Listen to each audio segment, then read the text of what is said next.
Stahl has it. He tries to clear it. This time it's held in. Now down to Ndasi. Springfield looking to take the first goal of this hockey game. It's tied 0-0 right now. Ferret drops it in low. Gets it to Cagnoni. Back to Ferret. Right side. Dropped in low once again. Ndasi left side. Score!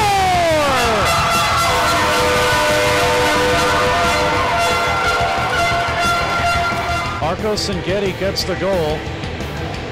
Pops it in from the left side. Springfield on the power play. Sokov lets it go to Arkip Lendikov. Now behind the net to Philemon Lendikov. Line change for Colorado. Express still have it with 18. They work in front to Sokov. To score!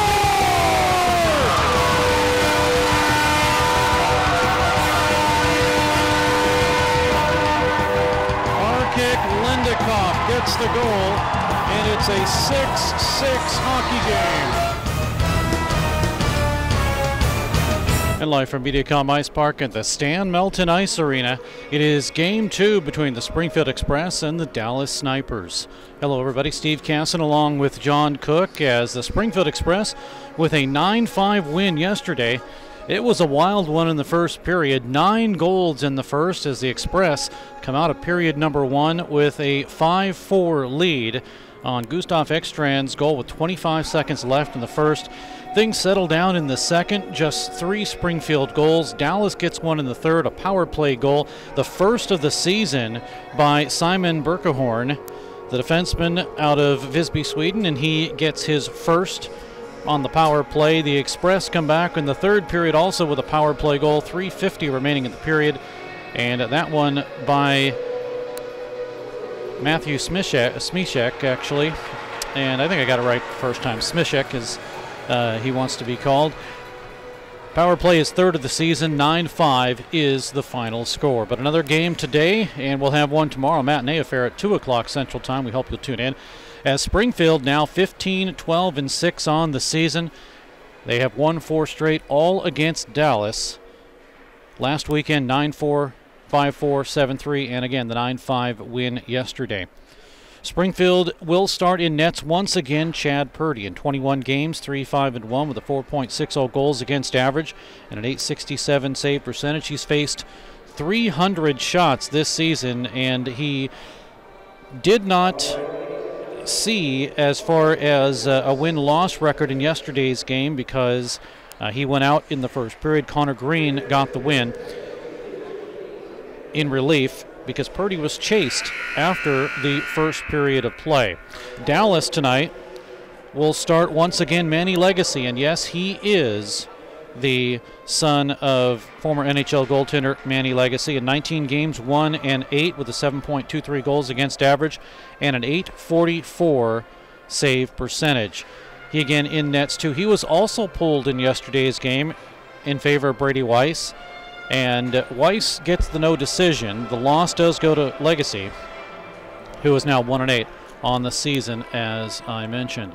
Both teams getting their way out onto the ice. Well, at least the Dallas Stars, I wish it's the Dallas Snipers. Springfield has not made their way onto the ice yet. Why? Because we still have about 15 seconds left in intermission, and when Springfield makes their way onto the ice, you know it here at Mediacom Ice Park. It is a real train horn, and they do give earplugs for it.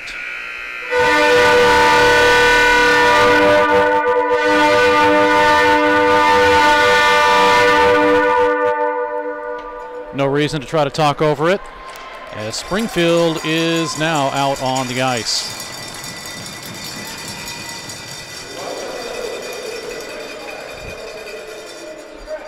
Let's take a look at a couple of games going on in the Western States Hockey League in just a second as we have the introduction of the starting lineups.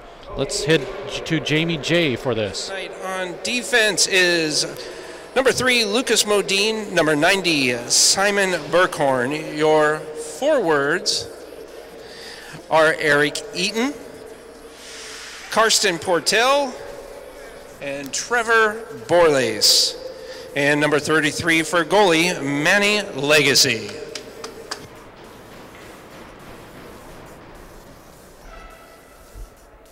Now for your Springfield Express starting lineup. Your Springfield Express player of the game is Claude Brown, 11 years old, from the 5th grade, Republic Price Elementary. Mediacom Ice Parks Junior Bears Ice Hockey Team. Here's your starting defensive pair for the Springfield Express, defenseman Mike Polito.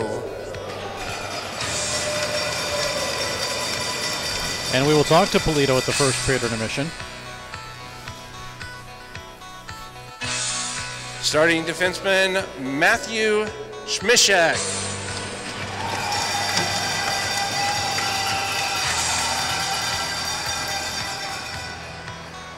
Springfield Express forward Philemon Ledenkoff.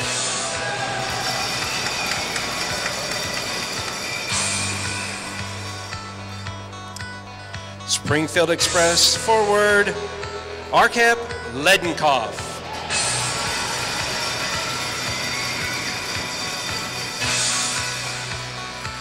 Springfield Express forward Nikita Sokov.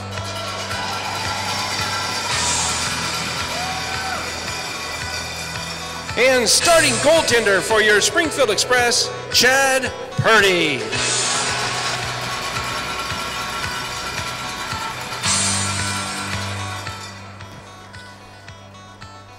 Head coach for the Springfield Express, John Ambrief.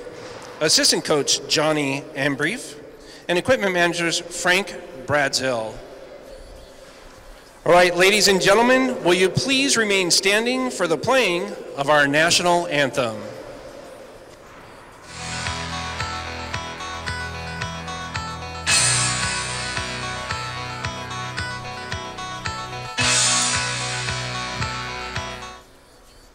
One second. Please remain standing for the playing of our national anthem.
National anthem at Mediacom Ice Park in the Stan Melton Ice Arena.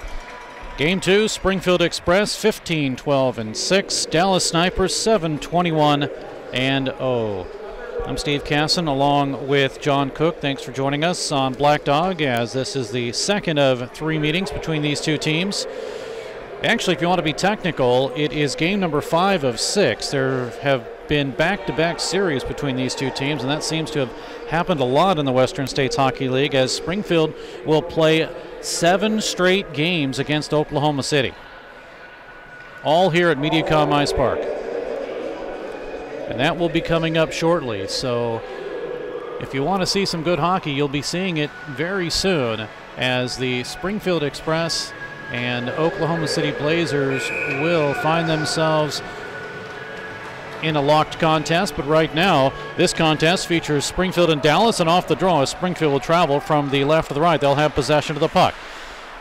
It went right briefly to Arkip Lendikov, now taken away, and Lendikov will have it again. He'll tip it in the zone, send it wide of Legacy. Looks for some help. Lucas Modine is there to put it to the far side, chipped away off of his stick, and it's cleared out to center ice, and his stick was Eric Eaton. Eaton with 12 goals, 18 assists. He has had the most points he's had with any team. In 54 games last season, he just had 6 goals and 9 assists, but now he's surpassed that. Shot sails wide by the Express. It's cleared out and all the way down. No icing, though. And it's all the way back into the Springfield end. Dallas with a full sail change, 19-17 here in this first period. Express up to center ice. Now across the line. Stefan Doring with a blast in. Legacy with the save. Rebound taken away by Price. Dorn. Price playing just his second game. He played his first game yesterday with Dallas, and now this is his second one. Taken away by Dominica. Now it goes to Yaroslav Vasek with it down the middle, right side. Goes right through the crease. Stuck into the corner by Purdy. Fast-paced this game here with 18:43 to go in the period. Express cleared out to center. Now Vigard Ferret, the assistant captain, had 2 goals in yesterday's game. Ferret had 4 goals against Dallas in Game 1 last Friday, and he has a 4-game point-scoring streak. Puck sent all the way down into the Springfield end. Line change for both teams. 18:24 remaining in the period. Puck cleared out to center ice and sent all the way down into the Dallas zone, where it's chased now by Vigard Ferret.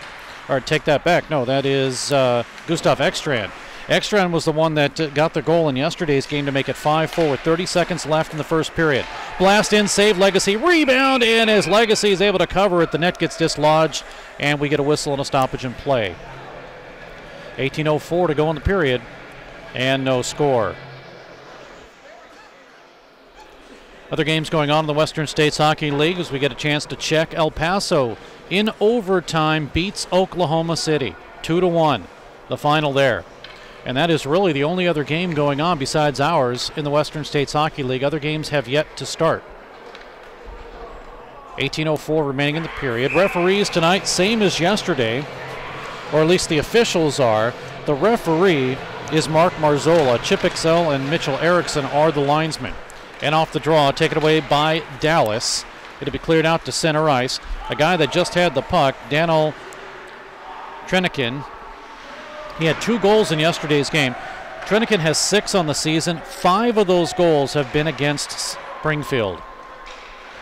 17:44. The other one against Oklahoma City.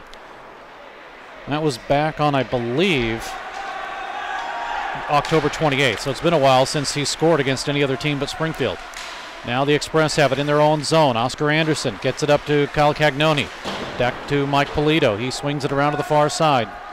Now Modine with it for Dallas. At intercept, Express have it again. Here's Ekstrand. He shoots off the corner of the net. Actually may have gone off Legacy too.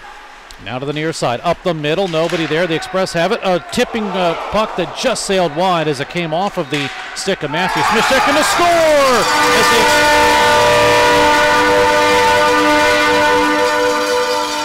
The Express put it back in after it came off the back of the boards. And Springfield takes the advantage 1-0 here in the first period on their 3rd shot of the game. And Kyle Cagnoni along with Ekstrand getting the assist. So Kyle Cagnoni with his 15th of the season. This one coming at 2:53 of the period. So Cagnoni, it's been a while since Kyle has had a goal, but he's had his best season since playing with Superior. 15th goal for him.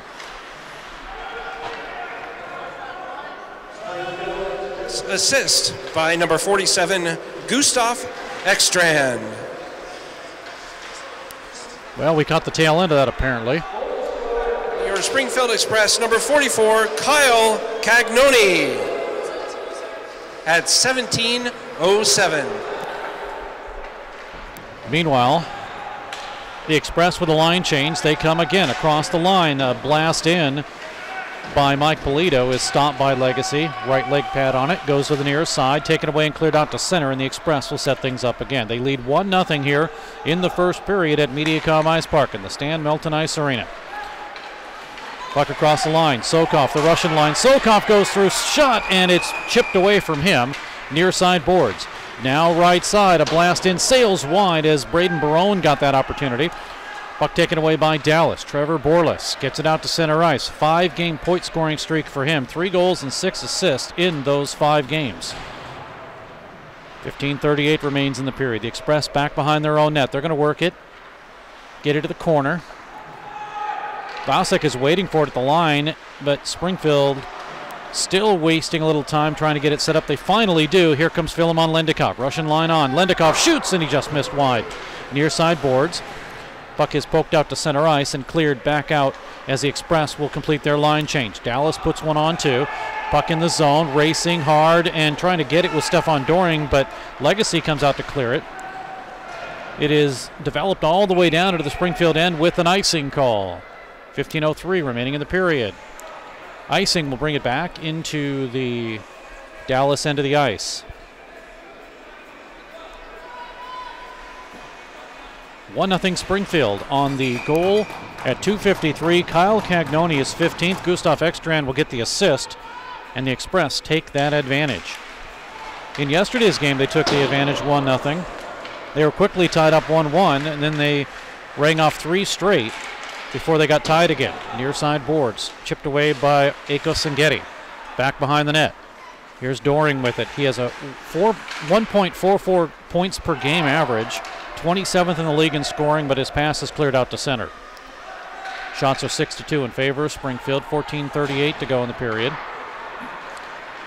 Here comes Ferret. Had an assist, 2 goals in yesterday's game, gives it up, and coming down the middle is Sengeti. He's blocked off behind the net. Now Vasek chased it, but the Express have it as Polito keeps it in to Sengeti. Far side boards, now to Ferret. Gives it off to the left point to Smishek. Score!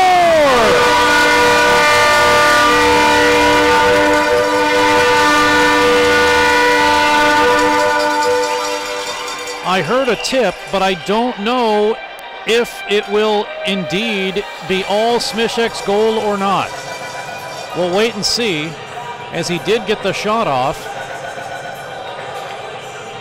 And it is Smishek's goal with the assist to Ferret. So the Express take, in this first period, a 2-0 lead. The goal coming. Let's catch the call. Goal scored by number 10, Stefan Doring. Assisted by number 12, Matthew Smishek. And assisted by number 27, Vigard Ferret. Well, apparently they're calling it a little bit different here, and we'll have to take a look at that one again and see if that was indeed the case. But at this point, I'm going to give it to Smishek. And here's a shot in, and it may have hit the crossbar as Polito came in low along the goal line, and his shot may have hit the crossbar. Don't know if we have a shot of that one, but we'll see if we can take a look at this as the Springfield Express almost took the lead. We'll catch that on the next stoppage in play. 13:06 to go in the period. 7-2 are the shots in favor of Springfield. We'll have to get confirmation on that last goal. Puck all the way through the crease as it bounced through, taken away by Trenikin. Coming right down the middle, Trenikin picks it up. Right side, he shoots right down the middle and covered up by Purdy. We'll take a look at a couple of things here. Here's the last opportunity for Springfield, and I don't know if this hit the crossbar. It did hit the crossbar. Now we'll take a look at the goal that I believe may have been tipped in, and it looks like it was. So Doring will get the goal as we go back to live action.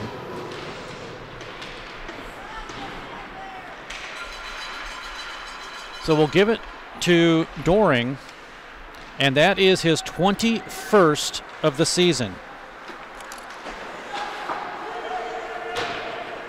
Ferret and Smishek with the assists. And it is a 2-0 lead for Springfield. They almost had 3. Puck now in the Dallas end of the ice. Portell is there. He spins around trying to get out as Karsten had 3 goals against Springfield last weekend. 2 goals in one game, or game 1 that is, and a goal in game 2. Express line change. It's in the Springfield end of the ice. Philemon Lendikov lets it go. Now Bryce Dorn sends it in, and he'll stay on the ice. 11:58 to go in the period. 2-0 Express. Puck across the line in the Dallas zone. A bouncing one there. Dorn is able to get to it, but instead it's Polnicek to pick it up. Goes to the half board, still fighting for it. Vasek inadvertently sent it right through the middle. Sokov was waiting for Springfield, but he's boxed out. Cooper DiBiase on the ice now. He boxes a man out. Goes to, actually, I'll have to double check on that number and name and see who that is. Puck is cleared to the corner. It is number 55. We'll have to verify that one. Polnicek with it. Off the back of the boards. Cleared out to center and out to neutral ice where it's cleared right back in by Springfield. 2-0 Express. As a couple of snipers run into each other, fans get on each other for that. Play behind the net, left side drive. Oh, what a save by Legacy as an opportunity for Philemon Lendikov was denied. Huge save by Legacy. Springfield almost had another goal.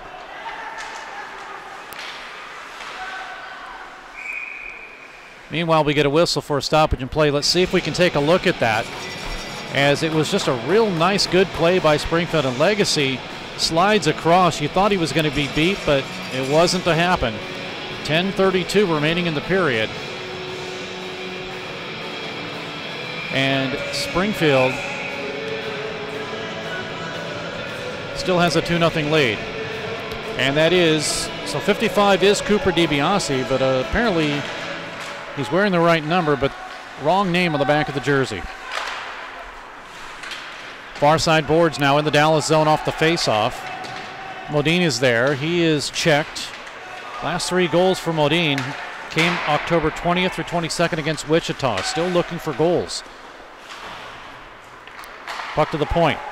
Held in by the Express is Singetti. Down in low. Working it for Ferret. Up the middle and off of Singetti's stick. Chases it down and he'll send it to set it up again for the Express behind the Dallas net. 10 minutes remaining in the period. Dallas able to take it and stolen by the Express.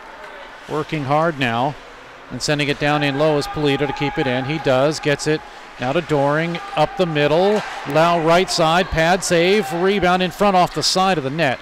First shot came from Polito, second follow-up shot from Ferret. Express have it again, Ferret right in front, Polito, oh what a drive save by Legacy on Doring, rebound in front, another save by Legacy, a third shot and a huge save, and Legacy is coming up huge for Dallas, keeping Springfield off the board. They had great opportunities to score in front, and Legacy doing everything he could. We'll see if we can take a look at that entire series on just what Legacy did. Starts in the corner, comes from behind the net. So here's the first save as Ferret gets a shot. The follow-up by Ferret is saved. Doring gets in there somehow with an opportunity.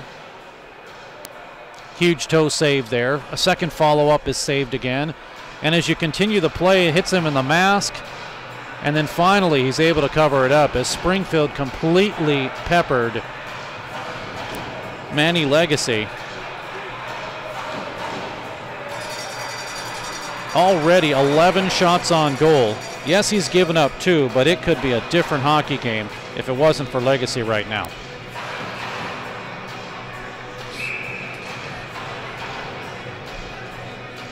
Cagnoni is 15th at 2:53, then at 5:45, Doring his 21st. And again, shot, score right off the draw as it was...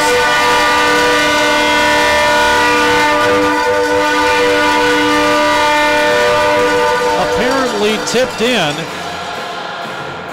as the Express score right off the draw.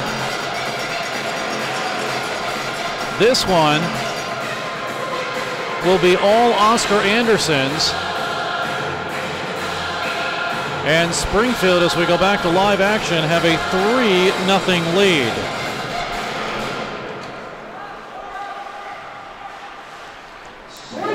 Express goal scored by number 18, Oscar Anderson. Assist by number 44, Kyle Cagnoni. Anderson will get the goal, his 5th of the season, and Springfield at 10:39 take a 3-0 lead. Now we get an icing call.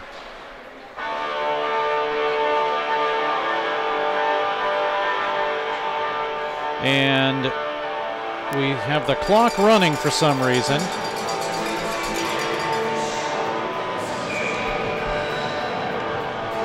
I don't know why the clock's still running,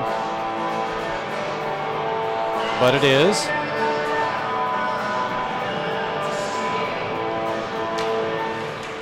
Lost about 25 seconds on that situation. Puck from the side of the net. Philemon Lendikoff kicks it off to the corner, and it's out to center ice.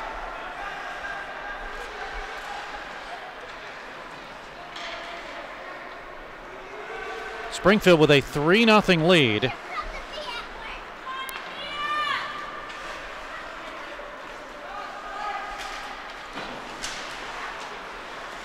And again, if it wasn't for Manny Legacy, this would be a completely different hockey game. He has done yeoman's work here already. Meanwhile, Springfield working the puck again. They get it to the near side. Now with 7:40 remaining and the clock rolling. Russian line on. Here's Philemon Lendikoff. Carries it out. Shoves it over to the left side, and a blast in save. That one came off of Kupka. He got a goal in yesterday's game. It's his first points, a goal and an assist against Oklahoma City. But then Kupka with a goal yesterday, his first goal since that time. Up the middle, a blast in, ticks just wide as it came off the shot from Brady Houston, or make that Brett Houston, and we get a whistle and a stoppage in play. 7:08 to go in the period. And do we get penalties here? I think we do.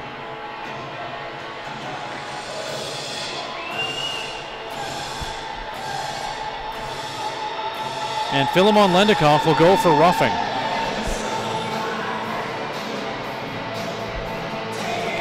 First power play for the Dallas Snipers. Dallas 18th in the league, 24 for 131 at 18.3% clip.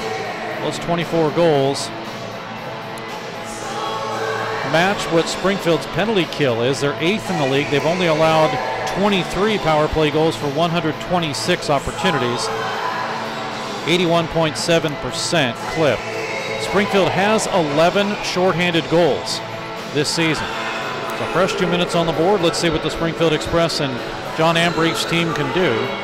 They already lead 3-0, and they also lead in shots 13-3 right off the draw. Blast in. That's covered up as Yaroslav Vasek got that one. Vasek has played every other season with either Dallas or Oklahoma City. This by far is his best season in 4 years. He has points in his last 4 games, 2 goals and 4 assists.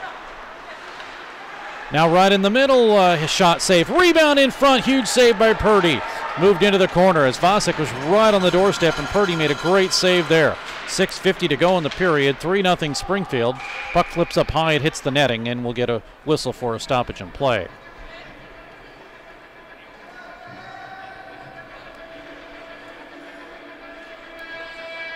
So the Express with 6:46 remaining in the period.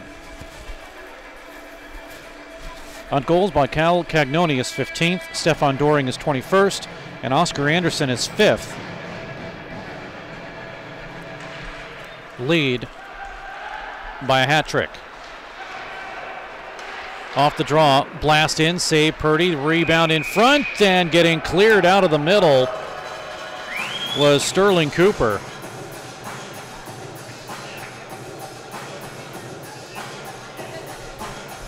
Cooper's a guy that has 16 goals and 24 assists this season, but he has never had a hat trick in the Western States Hockey League. Multiple goal games, but never that third one.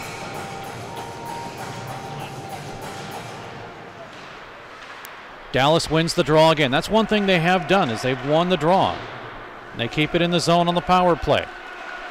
Shot in. This time it's steered away as Simon Berkehorn got a goal just like that in yesterday's game. Puck taken away and cleared all the way down. Legacy will stop it there. Just able to get it to Cooper.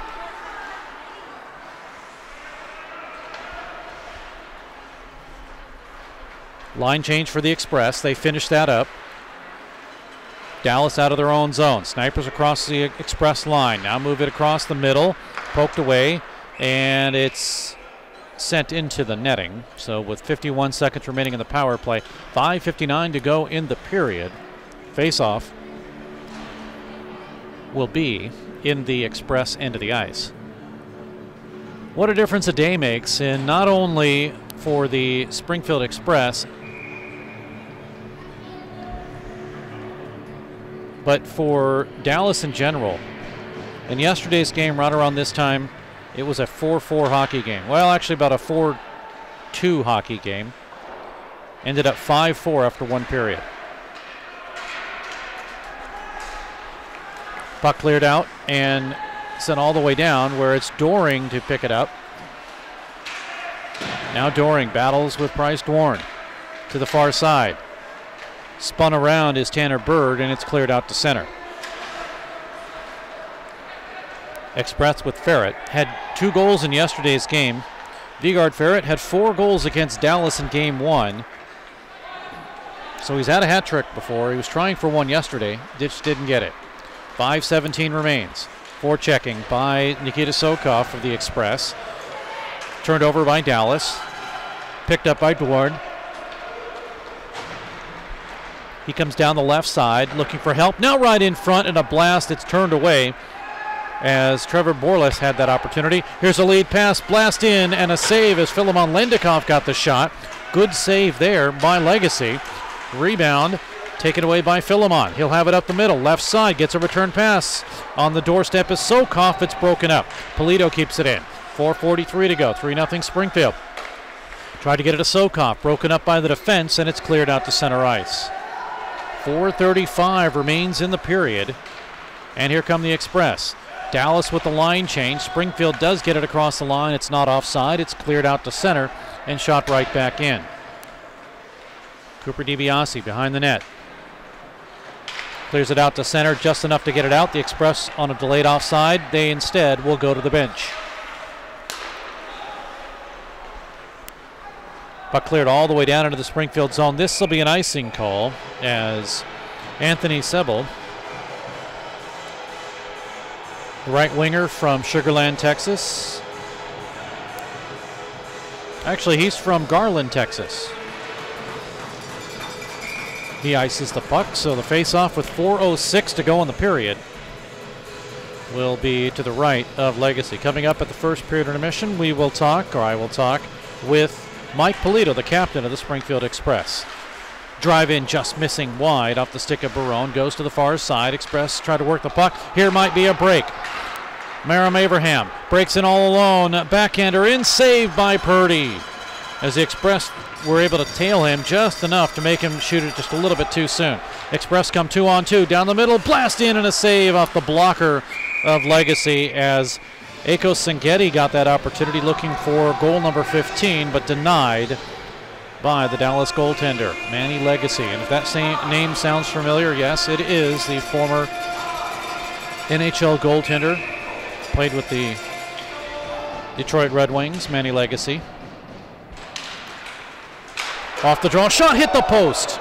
Sengeti said, I'm going to try it again, and he did, but it hit the post. Dallas in their own zone. Do they clear it to the near side? Vasek with it. It's out to center ice, and a lead pass goes to Cooper. Nice move. Gets through a couple of, he gets through one of the legs of Coop guys. He tried to make a move. Got tangled up in the other one, and we come the other way. Here's the Express with Doring down the middle.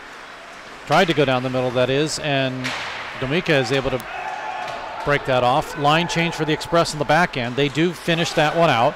Good forechecking pressure now.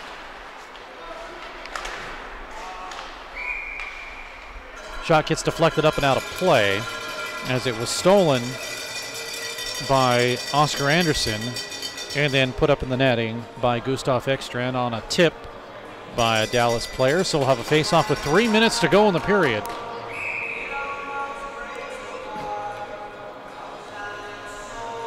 Cole Madsey was on the ice just a moment ago. He had 4 goals against Springfield in Game 1.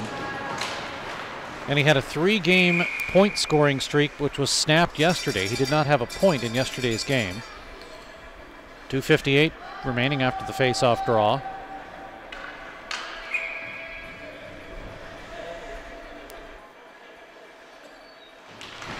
Anderson comes in this time to win the draw for the Express, but not controlled. It's cleared to the point. And sent by Polito back in. 2:48 to go. Different game today between these two hockey clubs. Express having trouble with it in their own zone. Smishek now gives it up to center ice. Broken up. Ekstrand gets some room down the middle. Shot comes in, and it's off of Legacy behind the net, off of his glove. Trying to get it to the point was Ekstrand, but instead he'll send it down in low. Gets it to Oscar Anderson. We're going to get a penalty. It goes against Dallas. Here's a drive in. It's blocked. Springfield with possession. Score! On the backhander.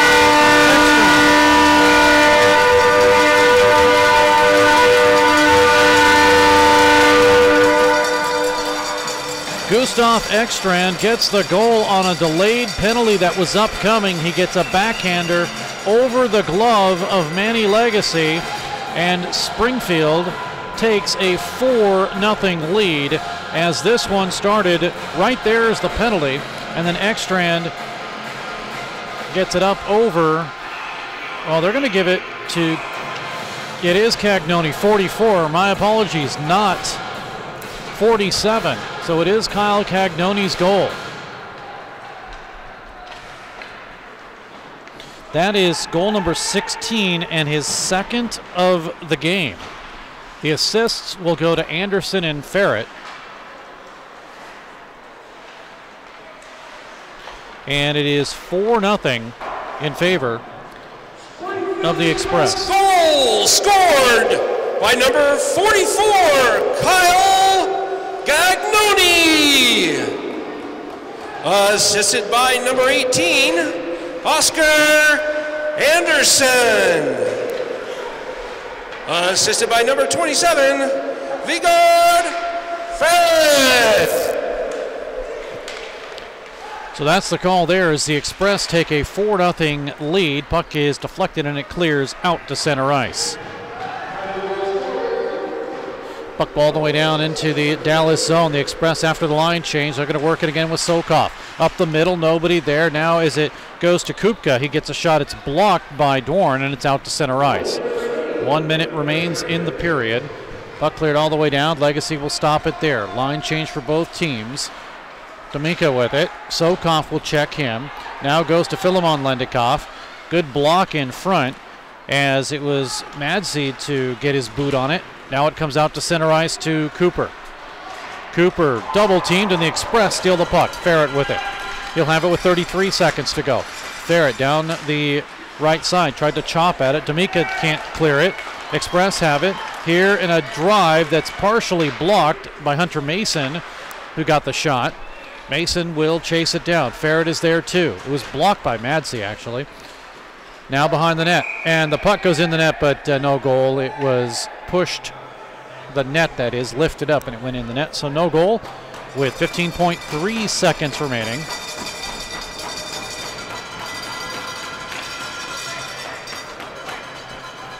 I know on your score clock on Black Dog it's 14 seconds, but the game clock says 15.3.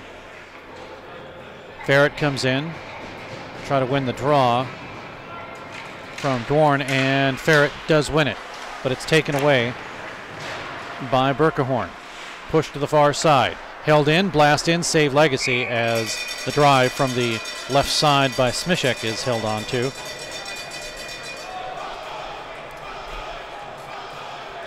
After the Express, Cagnoni gets his 15th. Then it's a goal by Stefan Doring. After that, Oscar Anderson picks up a goal for the Express, his 15th, and then Kyle Cagnoni, his 16th. And that'll do it for the period as the faceoff was sent all the way down. The Express put 20 shots on Manny Legacy, just 8 on on Springfield goaltender, that is Chad Purdy, which doesn't seem right because Purdy made a couple of huge saves early on, but they're going to give 8 shots against Purdy at this point. Take a look again at the goal scoring. As I mentioned, Doring got a goal, his 21st, at 5:45 of the first period. Then Oscar Anderson for the Express makes it on his 5th goal of the season. This one, again, coming off of a face-off, makes it a 3-0 lead. Cagnoni with the assist. And Springfield takes that advantage, and then Cagnoni will get a goal. This one, as he's standing right in front, to put it back over the shoulder of Legacy, and it's 4-0 right now after 1 period of play. The only penalty in the first period, power play for the Snipers, as Philemon Lendikoff got called, but nothing doing there, as Springfield has a 4-0 lead after 1 period of play. We'll take a break, and when we come back, talk with the captain of the Springfield Express and Mike Polito. We'll do that in just a moment on Black Dog. We all love the fajitas. Their margaritas get the crown. Don't forget the quesadillas. It's the best Mexican food in town. Now your favorite Mexican restaurant. Sunday. Yes, Maria's Downtown is open on Sunday. So bring your family and friends and enjoy Mexico with us 7 days a week. Hold on to your salsa and your chips. Maria's on South Avenue in downtown Springfield. Back at MediaCom Ice Park, Steve Casson now talking with the captain of the Springfield Express and Mike Polito. Mike out of Calgary, Alberta, Canada, and I'll tell you, it's about as cold as it should be in Canada right now. Down here in Springfield, it is crazy cold, but you're probably used to it. Yeah, it's not. It's not too bad for me. Coming back from Calgary. Well, actually, when I went down there for Christmas break, it was about minus 30 degrees, and then wind chills probably like minus 35, minus 40. But this is our fall weather, to be honest. Yeah, it's not a big deal. I mean, half the time you guys are probably out in shorts and T-shirts and playing hockey in the ponds, and it's not a big deal, right? Yeah, no, that's the thing. When after I got home, probably a day or two later, the first thing I was looking forward to was getting on the lake. So that's one thing I love about going back home, and you're kind of sacrificing the cold weather because you know you can play some pond hockey, so it's nice. Mike, of course, is the assist leader with Nikita Sokov, has 30 assists, 4 goals to add to that. But your last goal, November 19th, and that's the last time against Wichita you put it into the net. I'm sure you probably would love to have a goal, but maybe that's not your focus. Yeah, it's kind of, I'm the type of player where I'd rather make a pass than shoot the puck, or I'd rather make a non-selfish play or try and dish the puck up. I also feel as being on defense, it's kind of, I know it seems a little harder at some points to get goals. Sometimes you're always getting the puck from the point and stuff. But as of now, assists definitely do come my way more often than goals. But it's not something really that I really focus on. It just kind of whatever comes, and when you work hard, stuff like that will come your way. So, point to point, assist or a goal, it all counts for the same thing. Springfield is a team that seems to pass the puck a lot, and when I say that, because you look down the list, Stefan Doring, 27 assists, Arkip Lendikoff, 23, then, of course, you and Nikita Sokov with 30, Bruno Nadasi with 23, Vigard Ferret with 22. I mean, you look, those are high double-digit numbers, so this team gets as many sticks on pucks as they can before they put it into the net. And that's a good thing right now because Springfield has scored 178 goals this season. Yeah, no, absolutely. And even, if you pay attention to our Russian line, Sokov, Phil, and Arkip. If you just watch the way they play, they're always passing the puck like 3, 4, or 5 times before they even think about getting a shot on net. And it's definitely helped us out in situations. And, not always. I mean, sometimes it kind of bites us in the butt here. But, sometimes you make too many passes that are unnecessary. But, yeah, we're a pretty good passing team, and I think it pays off. Well, and you mentioned that, so I'm going to go capitalize on it. And yesterday's game had a 4-1 lead, and the next thing you know, it's tied 4-4. And if it wasn't for Doring's goal late in the first period, but even though scoring 9 goals in the first period, that's got to be tough. Yeah, no, I agree 100%. And, when you, and actually it was Vigard Ekstrand that got the goal with about 30 seconds left in the first period.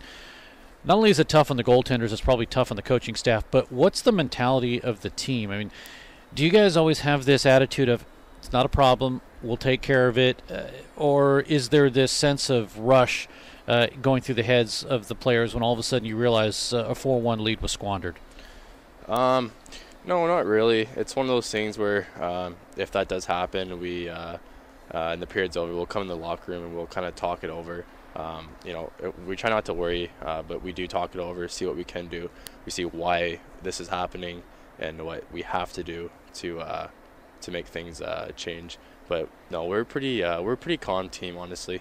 I don't really feel like we come in the situation where we're freaking out to score goals. I think we just listen to coach and we all get together and just do what we have to do.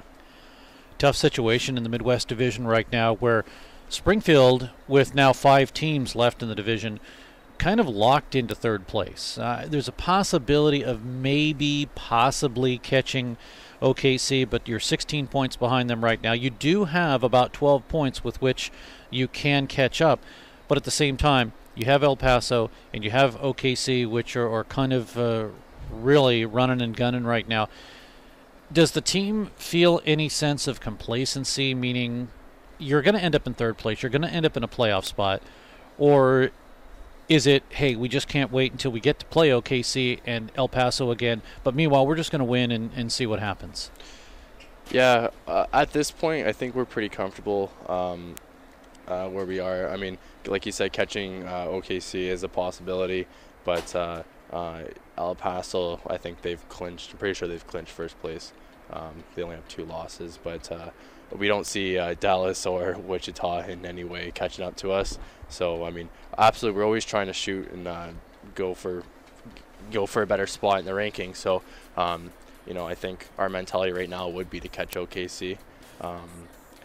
Right now for us, it's just kind of every game's like a tryout for playoffs. So every game counts, but I think we're doing just fine. Captain Mike Polito of the Springfield Express joining us. And Mike, with that C on your chest, did you feel a lot of responsibility to this team? Yeah, at some points, I do feel like I do have to step up, and just as every captain would. But one thing I'm going to say with our team is everyone kind of knows their role.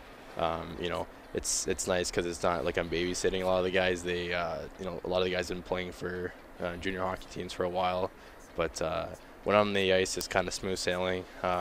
Exceptions of penalties and stuff, I got to take care of that. But a lot of the guys, they know what they're doing, so they help me out a lot. When you grow up, so to speak, and want to go to college, I'm just going to throw this out here, but rumor has it, local team right around here you might be looking at.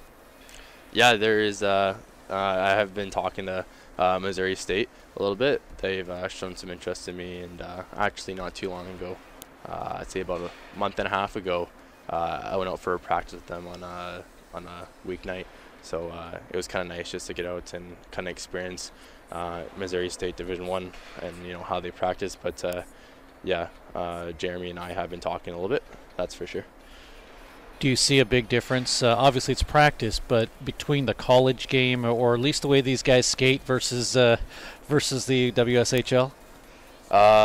Honestly, I'd say the speed is about the same. One thing I did notice is we're kind of gone from, we're playing with teenagers now, and that transition to junior hockey to college is kind of like teenagers going into grown men. So I feel like they're a lot bigger bodies. They're just more developed in that kind of way. So, like I said, the speed's the same, but I say the physical aspect is definitely greater. A lot more responsibility too, I assume. In junior hockey, you know, if you're not pulling your weight, you can get traded, but obviously with a college team, you necessarily can't get traded. But at the same time, if they have a second team, which Missouri State has a Division III team, they might say, we're thinking you could drop down a little bit. Obviously would not be a fun thing to experience, and I don't think it would happen to you, but I guess what I'm getting at is there's still that incentive, like there is in junior hockey, where there's the possibility of getting traded. There's that incentive to make sure you make the lineup, you make the team, you contribute, and you're just not a warm body filling a bench. Yeah, I know. I mean, I think no matter where you play, whether it be, you know, midget AAA, junior A, or Division I college, you're never really safe. And college is one of those things where you're right, you can't get traded, but if there is a Division I and a Division III team, you can definitely get dropped down. So I think between juggling your coursework and all that, all your schoolwork and hockey at the same time, lots of responsibility. But if you want it, I think one of those things where you can achieve it. So, Captain Mike Polito joining us of the Springfield Express. Now, one of the things that's different is when you go to college, there's schoolwork involved, and I know, and they'll stay nameless, but I know a couple of players that have come from the WSHL. They're playing on college teams right now, and it really hit them hard like a rock. Like, oh, I actually have to go back like I was in high school and play sports and work with my schoolwork. Yeah, no, that's something that's not really going to be fresh in your mind. I mean, for example, if I can relate this to myself, I graduated high school in 2015. I'll be going to college next year, which is fall 2018, and that's, you know, three and a half years of just not doing any sort of schoolwork. So it's definitely it might hit some people like a wall because you're just not used to it. You know, you don't have the numbers fresh in your head. You know, you haven't. I mean, a lot of guys don't just write essays, you know, over the summer. So it's kind of one of those things where when you haven't gone to school in 3 years and you just start up in a fast-paced mentality, and you're going to the rink, you go to school early in the morning. It's kind of hard to get readjusted to that. So I think guys that do take a big break from high school to college kind of realize that it's a lot of work. Well, one of the things that the college does, which when I say it's a nice thing, obviously it's an advantage for someone that hasn't had a college experience in a while, or a let's just say a homework experience in a while, study experience. But that first year, they kind of give you a little bit of a break and say, okay, it's your first year, you're an athlete, we'll give you X amount of times to get your grades up. So you have a little bit of that, but at the same time, you don't want to make a habit of it, because come that next semester after that, or the next year, it's not going to happen again. They're not going to give you that big break. So, yeah, absolutely. And one thing is, like, I'm a big believer on this. If coming into college, I think you know what you're about to come into. It's not like something you just sign up for. If you're going to come play Division I hockey in college, you know what's going to happen. You know the course load. You know what you're getting yourself into. So I feel like if you're going to sign up for something like that, then you have to be prepared to deal with all the hard work and, you know, grind every day. Last question here for Mike Polito, the captain of the Springfield Express. Okay, I'm going to put you on the spot. If you could pick an MVP of this hockey club right now, who would it be? As of now, I'm going to say Kane, our goalie. You know, he just suffered a traumatic loss, and he made the choice to come back to the boys and finishing the season off. And, you know, he's a really, really strong kid. You know, I couldn't imagine what he's going through right now. But, yeah, he would be the MVP, 100%. Talking about Kane Paskey, which you guys are in a tribute wearing stickers on your helmets for him. Yeah, we're wearing JP on the back of our helmets, you know, for his little brother. And, you know, yesterday when he saw that, he started kind of tearing up. And, you know, I think how supportive we are for him made it easy for him to come back. And he knows we love him. He knows we're here for him. And, you know, if he ever needs anything, he can talk to any one of us. You know, there's 25 guys on this team we're here from. So you know, he doesn't have anything to worry about. But like I said, he's a really strong kid. Mike Polito, the captain of the Springfield Express. Well, I know what they need. They don't necessarily need a couple of goals from you, but I know it'd be great to get a couple. But they definitely need your leadership, and I know you and Nikita are in that assist lead race. And again, it's probably not a race per se, but I know you guys kind of talk to each other. You kind of say, hey, I have more than you, or we're tied, or who's going to get something, right? Yeah, I mean, that does come up here and there. You know, everyone, you know, does check the standings and does check the points as part of the game. But, you know, overall, I think we're mainly just focused on game by game, one game at a time, and just, you know, having a great playoff run. Mike Polito, the captain, joining us. Mike, no hard questions this time. Yeah, no, I think it was pretty good. All right. Well, thanks so much for doing this, and we'll catch you next time. Awesome. Thank you. All right, we'll take a break. Be back. More hockey coming up in a moment.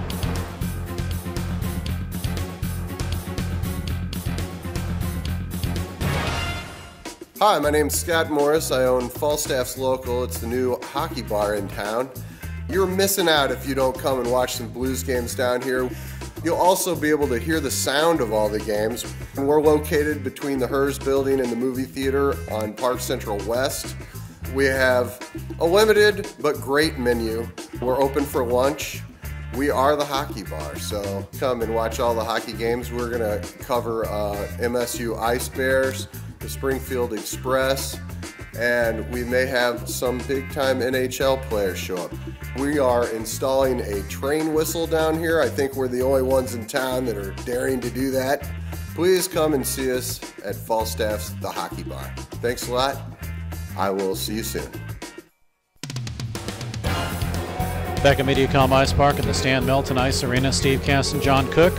Now joining us in the broadcast booth is the former coach of the Springfield Express, and Jeremy Law. And Jeremy, you really don't have any far to go, because you're coaching right here in town with Missouri State now. And first question I got to ask you is, how different is it to coach in the ACHA Division I ranks versus the Western States Hockey League? Oh, that's a good question. It's not too terribly different. Obviously, you're dealing with a little bit older guys and at the college ranks. And the one thing I like about coaching college now, and no disrespect to Springfield or the Western States Hockey League, but the competition seems to be a lot closer, where you don't have, you know, these big blowout games. Any team can win on any given night if you don't show up. So I remember coaching the Express. We would play some games where we would have to do something terrible to lose a game, you know, like not show up off the bus or something. But so I think the ACHA Division I, the teams, there's a lot more competition, and you have to be more prepared. So. And of course, you're here a little bit of a break before you go to Colorado, which are big games, as the Ice Bears are in the Western Collegiate Hockey League, and again, you're going to play teams that are ranked very high, and it just comes down to wins. Missouri State ranked number 19. You have to be, we figured out, at least 17 to make the big dance, and right on the doorstep of hoping to make that happen. Yeah, it's going to be a fun second half here. I think we have 9 games remaining, and some important games against Colorado, Colorado State, Iowa State, and Arkansas. So we're just going to kind of do what we can and play well and give ourselves the best opportunity to climb up there. So. Well, we'll let you go if you want to go. I know that you want to take a look at some other players, or you can hang with us here for a couple of minutes and watch these guys play as we are underway in the second period. That is, it'll be the Express with the Russian line starts. Here's Filimon Lendikov. He'll have it across the line. Lendikov will work all the way down with 12 goals this season on the left side. Drops it off to Nikita Sokov right in front, a deflection, and Lendikov will have to chase it down and dives just enough to get out of the reach of Trevor Borlas. Express will send it back into the Dallas zone, and they'll steal it. Here comes Sokov, gets it to the corner, up the middle. Sokov with a drive, and he missed it wide into the near side boards. Taken away with 19:18 to go in the period. Cleared to the half boards. Now the Express work it again. Up the middle, a bouncing puck taken away, and we go the other way. I want to thank Jeremy Law, the former head coach of the Springfield Express, for joining us in the second period briefly, as he's going to go do a little bit more scouting right now. He's got that pad and paper, and he's ready to go. 18:55 remaining in the period. Express will clear it out to center ice, and they will move it from Matthew Smishek's stick farther into the zone. Now across the line. Here's a shot in and a pad save as it came off of Senghetti's stick. Good save by Legacy. Rebound in front, and Legacy saw it go right wide as the left side shot came off the stick of Andre Cerny. Now as the Express come back, they get a goal. This one by Senghetti. So Cerny gets the first shot. It goes wide, which honestly I think that Legacy thought may have gone in the net. We'll see if we can catch that entire series. And Ferret with another assist, but Senghetti will get it. And Springfield takes a 5-0 lead on their 23rd shot of the game. This one coming at 1:29. This goal scored by number 15. It goes Senghetti. Assisted by number 27, Vigard Ferret. Time of the goal scored at 18:32. So Ferret will get the goal. That is his his assist. Senghetti gets the goal. That's Ferret's third assist of the game. And it's 5-0 Springfield. Meanwhile, we get an icing call sent all the way down. Comes back into the Springfield end of the ice with 18:15 to go in the period. And Springfield capitalizes early, 1:29 into this to this second period of this hockey game. Dorn will come in for Dallas to take the draw, and the Express do win it thanks to Stefan Doring. Puck cleared to the corner. And glove down. This is no hand pass. It's not the NHL. Puck sent all the way down. Doring will spin around. Gets it to the right side now. Off of the help from Cerny. Andre Cerny hasn't played much. I believe that's number 9. 8 and 9 look awfully close with the way that these uniforms are. They have stripes running right through the numbers, and it's hard to see, but I believe that is Cerny. Waiting for the puck was Andre, but instead it goes behind the net, chased down and picked up by Braden Barone. He'll swing it all the way around. Nothing doing as Dorn comes in for Dallas. He'll intercept with 17:25 remaining.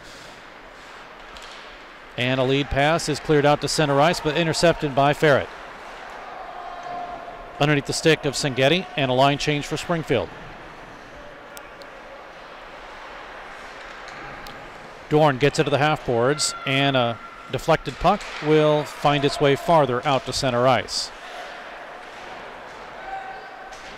Express follow it. Gustav Ekstrand sends it in, and a chopped at puck is taken away by Dallas. 5-0 in favor of Springfield. Goals in the first period at 2:53 by Cagnoni, his 15th. Doring is 21st at 5:45. At 10:39, it's Anderson, his 5th. Cagnoni gets his 2nd and 16th of the season at 17:45. And here in the second, it is Senghetti with his 15th.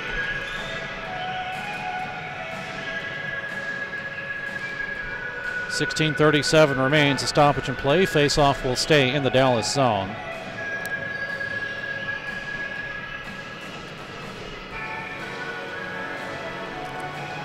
Shots are 23-8 in favor of the Springfield Express.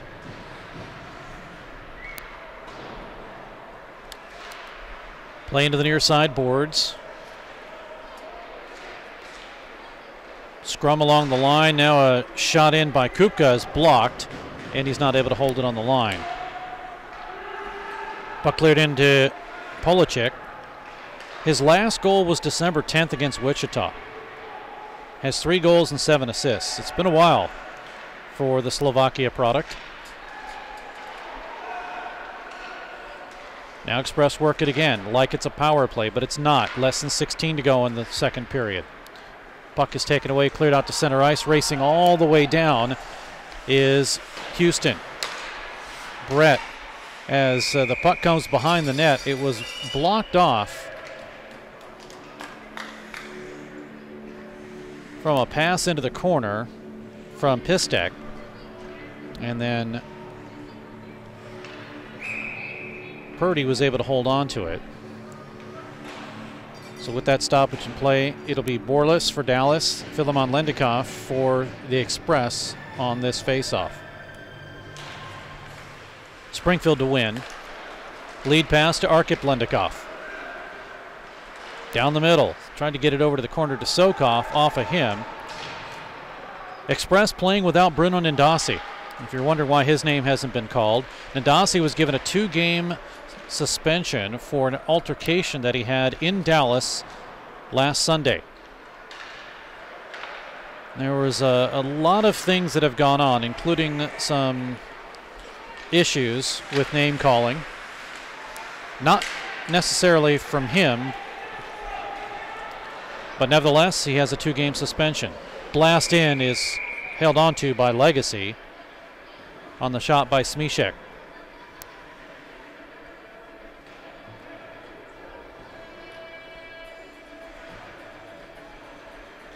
Matthew Smishek in 15-16 played with El Paso and had 18 points in his first 21 games, 13 goals and 15 assists total for that. But now with the Springfield Express, 3-11 for the Saskatchewan Canada product. Face-off again is held by Legacy.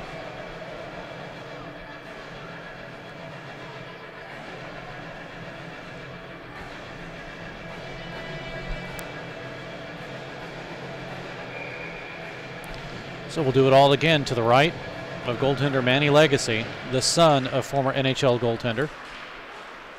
Puck cleared out to center. The Express will set things up over to Cerny. Into the zone, that is, taken away by Dallas, and at center sits Cerny once again.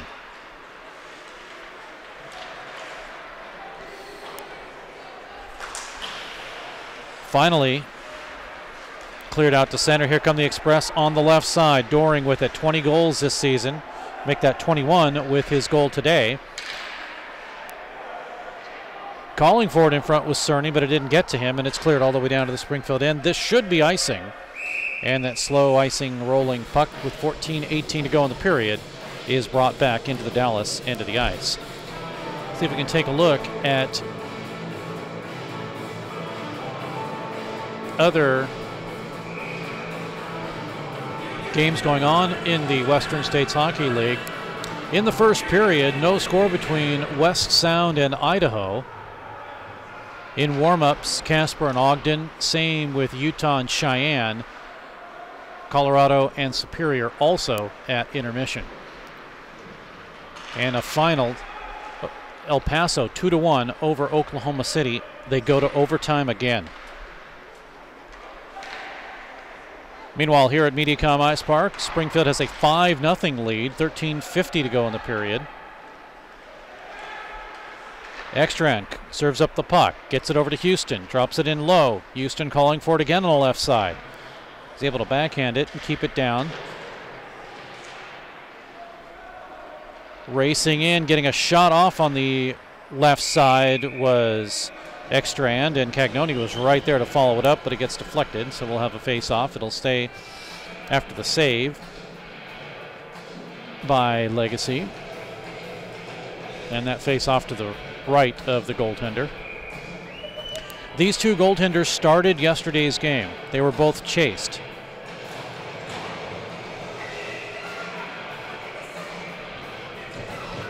Purdy was chased after the first period. Legacy was chased after the second. Here come the Express. Across the line, here's Doring looking for a shot off and a save. I believe it was midway through that period.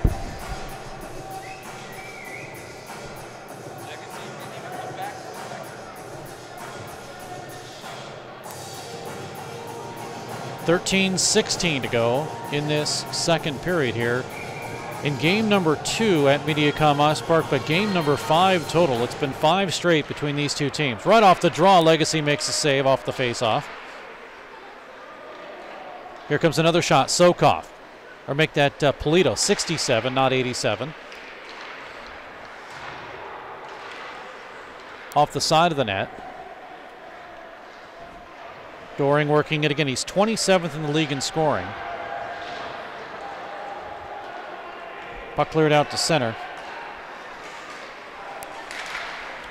And a shot that sails wide as Pistek got that one. Purdy looking for it there, but instead it's blocked off. Now a save by Purdy as Bird was there to get a stick on it. Falling down as he was able to get it out was Smishek, and it's Dallas to recover. Line change for Springfield. Bird sends it in, racing hard now to pick up the puck for the Express is Ian Herman. Up the middle, a shot that's missed. Bird is there. He lost the puck, and here we come the other way. A 2-on-2 for the Express. Arkip Lendikov backhanded over, tried to get it to the corner. Cerny sends it up the middle. Now here is Philemon Lendikov. It's broken away from him, and here might be a lead. And all the way down off of the stick of Danil Trenikin. Icing will be the call, 11:53 to go in the period. 32-11 of the shots in favor of Springfield, and the goals 5-0. 2 by Cagnoni, 1 by Anderson, 1 for Doring, and Senghetti leads this scoring for the Springfield Express, and a 5-0 clip here in the second.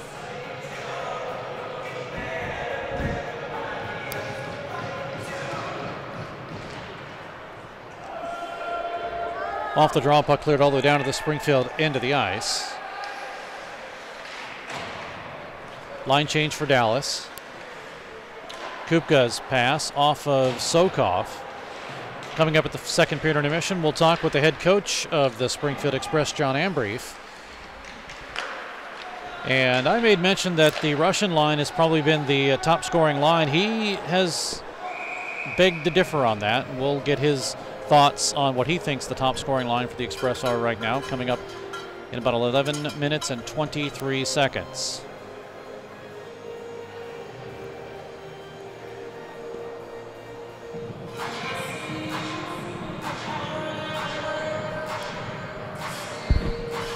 With Oklahoma City losing, even though they lost, it was in overtime, so they pick up a point. Springfield is now 17 points behind Oklahoma City. They win today, they'll reduce that deficit to 15. But again, keep in mind there will be 7 games that Springfield will play with Oklahoma City. That's 14 points sitting right there. And they're all here at home at Mediacom Ice Park. And I have been given word that the February 4th game, which is a makeup game, that's also Super Bowl weekend. And I've also been given word that as we get a whistle for a stoppage in play, that both teams are in talks to try to play that on a Wednesday night. Because I don't think anybody really wants to go to a hockey game on Super Bowl weekend. Although I think hockey should take precedence over the Super Bowl, but some people don't agree with that. So that game on February 4th may be moved. And we'll keep you up to date on that and let you know. Here's a blast in. Oh, huge save as picking the upper corner was Doring. And Legacy was able to glove that one. 10:53 to go in the period. And a 5-0 lead for Springfield. And again, these same 2 goaltenders were in to start the first period in yesterday's game. And after the first period was a 5-4 lead for Springfield. Well, things have changed here today as the Express work it down in low. 10:40 to go in the period. Cerny's at the point. But instead of getting it to him, it's Senghetti to sweep it around, 360, and it's out to center ice, though. Cerny to recover. Now to Ferret. He's been all over the ice, has 3 assists in today's game.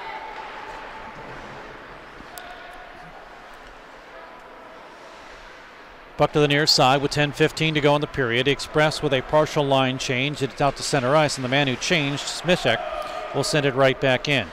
Now it's the line of Oscar Anderson. He's going to finish with that change, so it'll be Ekstrand, Smishek, and as it comes all the way down, Oscar Anderson. Anderson is playing on a forward line right now for the Express, and now we get a slashing call, and he's going to go.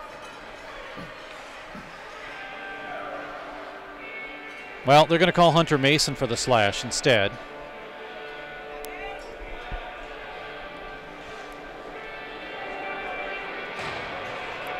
Two minutes assessed to Mason. Second power play for the Snipers. And it's the only penalties. They've both been assessed to the Express.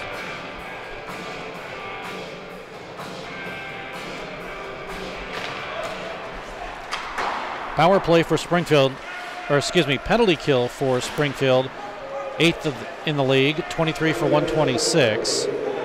Dallas on the power play, 18th, 18.3%. Express, though, have scored 11 shorthanded goals, and they have it again. They come down the left side, and trying to get an opportunity was Doring, and it was knocked off of his stick. He's going to go to the bench. Here comes Dallas. Vasek had it. Broken up from him. It's sent all the way down. Ferret is going to race. No icing, and Ferret's going to get to the puck.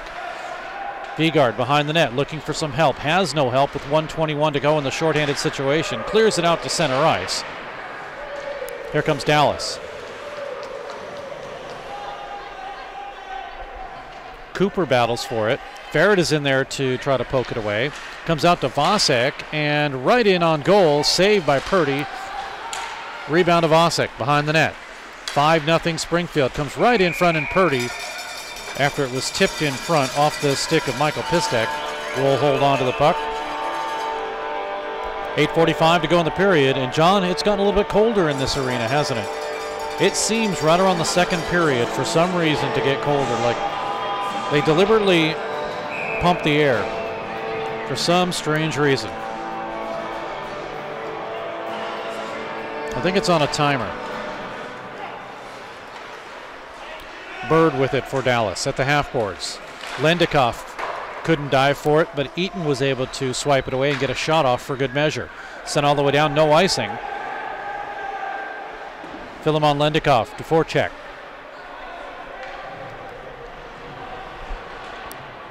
Battle for it behind the net. Legacy watches it, sailed to his near side. And it's out to center. 8:12 remaining. Here's the Russian line. Nikita Sokov with 21 goals, 30 assists. Philemon Lendikoff 12 and 29, and Arkip Lendikoff 23 and 23. Shot in, meanwhile, as Bird got the opportunity. Save, rebound, backhander in front. It's blocked, as getting that opportunity in front was Trenikin. Borlis is there. Power play is over, and the Express are able to clear the puck to Philemon Lendikoff. He'll have it, looking for Arkip on the left side. Philemon to Arkip, and he just was able to get a tip on the puck, but it went wide. After another save, puck comes right in front, and missing it all alone is Arkip Lendikoff. He was all alone, picking the lower corner, and he missed it in front. 5-0 Springfield is what it remains. 36-15 are the shots here in the second period.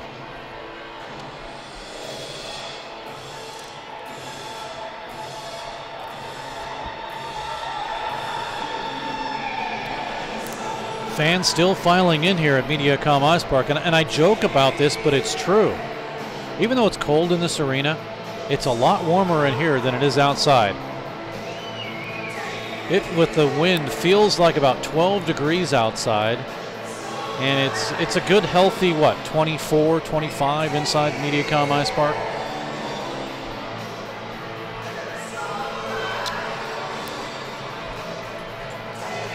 Mentioned the El Paso game and a final in overtime.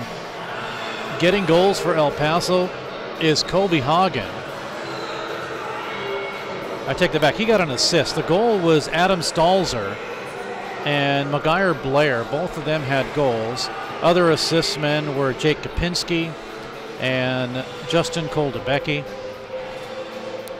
For the Blazers, it was Patrick Tondel with the assist goes to Slansky, and I believe he's the only one that got an assist on that. And it was a relatively penalty-free game. I think 6 assessed to El Paso and 3 assessed to the Blazers. So the Express know the fate of the top 2 teams that they're trying to catch, and now they're hoping to keep things going and grab another win here. Braden Barone sends it to the near side for Springfield.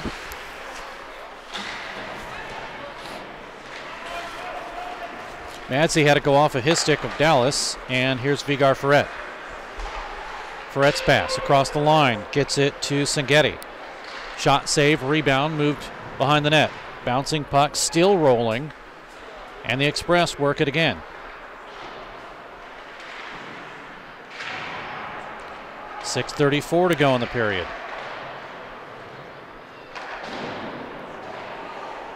Play at the near side, held in by Ferret. He is all over the ice. Here's Vigard with it, walks in, now looking for the wraparound, and a save. It didn't go in. Big save by Legacy. Not sure how that one didn't go in. They have it again. Does Ferret up the middle, drives, save, rebound, and putting his hands up in the air like he had scored was Smishek, and he just puts his head up in the air and says, "Oh, I can't believe it. I thought I had that." And just a good save by Legacy. I don't know if we can get a look at that series, but somehow Legacy makes the save. We'll see if we can get a look at it here as it come behind the net. There's the first save by Legacy. The rebound comes out in front.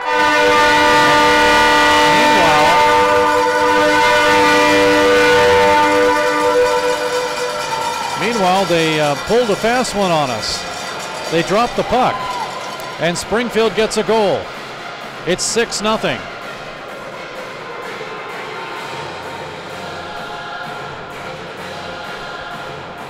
Kyle Cagnoni will get the goal. Cagnoni with the hat trick. Goal number 16. Anderson will get an assist. And it's 6-0 Springfield. This is his hat trick goal. 3 goals. Number 44, Kyle Cagnoni. Assist by number 18, Oscar Anderson. Time of the goal, 5:59 of the second period. Well, actually, 14:01. It was 5:59 remaining in the period. But meanwhile, with a 6-0 lead on their 41st shot, the Express score again.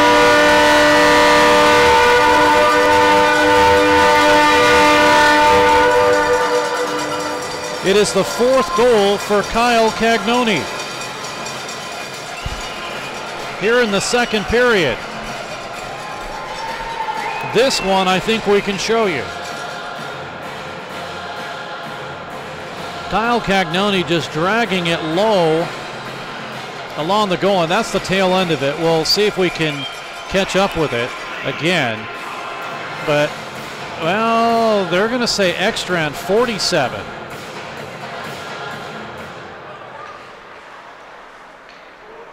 And I'm not sure. We'll take a look at this one again. By number 47, Gustav Ekstrand. Assisted by number 44, Kyle Cagnoni. And assisted by number 87, Nikita Sokov. Time of the goal scored, 5:15 of the second period. Ekstrand with goal number 7, if it is indeed his. As I mentioned, these uniforms are just a little bit difficult to see, so we'll go with the official on this one. Have to see if we can double check on that.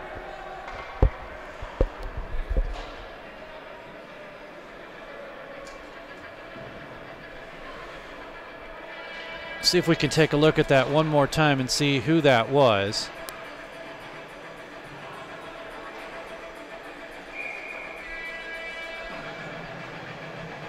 And it was. They got it right. 47, Ekstrand got that goal.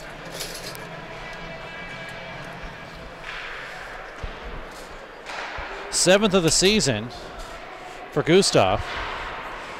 And Springfield at 14:45, they get 2 goals in 44 seconds and have a 7-0 lead. Now 4 minutes remaining in the period.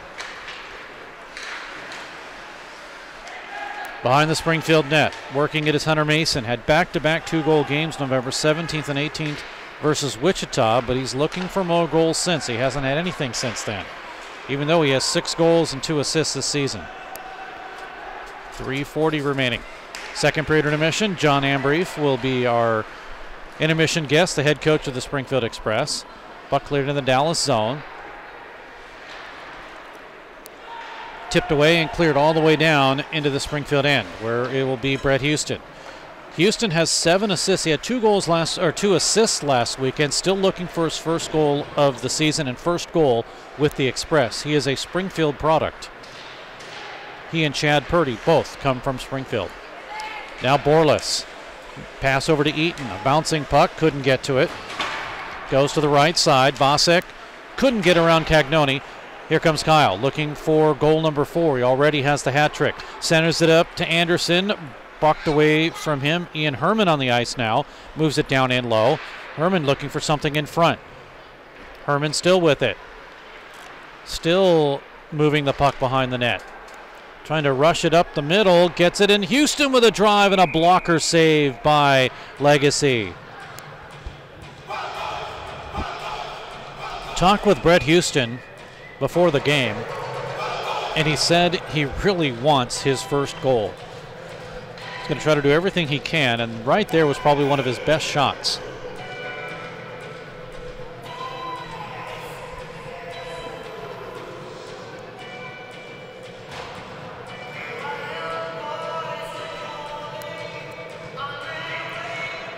Face-off in the Dallas zone is cleared out to center. That's as far as it goes.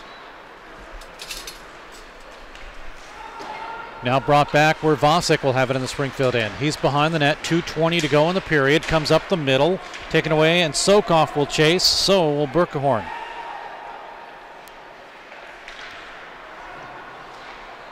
Meanwhile at center, here comes Vasek. Gets it on the left side. Dorn goes offside. 2:04 to go in the period. The offside will bring it outside the neutral side, right in front of the Dallas bench. Shots 45-16. We came to the period at 20-8.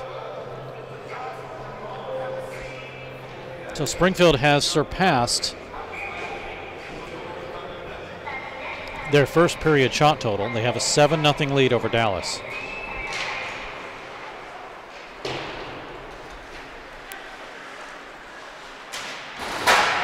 Big hit, Pistek on Cerny. Comes behind the net. These uniforms are also hard to read because their names are in red, but red on this dark blue, very hard to read. Here's Sokoff, shot in, saved, Legacy. Rebound, moved to the corner, and it's out to center ice. All the way down into the Springfield zone, no icing, it's waved off. Bird is there. So when you try to look at the number, and it's hard to read the number, you look at the name. Well, the names are hard to read too, so it's a little difficult to figure out who's who. Here's a shot in, saved by Purdy as he blocked the corner. It's up the middle, bouncing puck, Bird with it, tried to toe drag it around, but he couldn't do it against Philemon Lendikov. Now here come the Express. Lead pass to Nikita Sokoff, has it left side. Sokoff breaks free, gets a shot off and a save by Legacy. He'll hold on.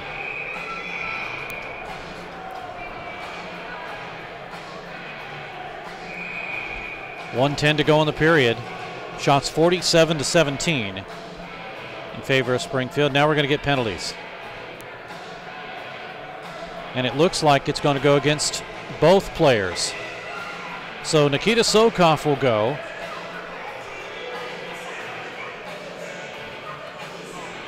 And Arvidas Dominica will also go.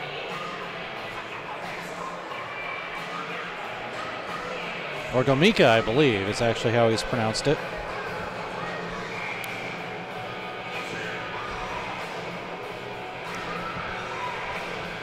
First penalty against the Snipers, third against Springfield. And it's a 4-on-4. Legacy makes a save into the corner. Now behind the net, Lucas Moding with 1 minute remaining in the second period. And a 7-0 lead for Springfield. The hat trick for Kyle Cagnoni, Stefan Doring, Oscar Anderson, Akos Sengeti, and Gustav Ekstrand. Here is Smishek with a drive, and it's wide. It went over the net. Goaltender didn't see it. 4-on-4, puck taken away, and outlet pass.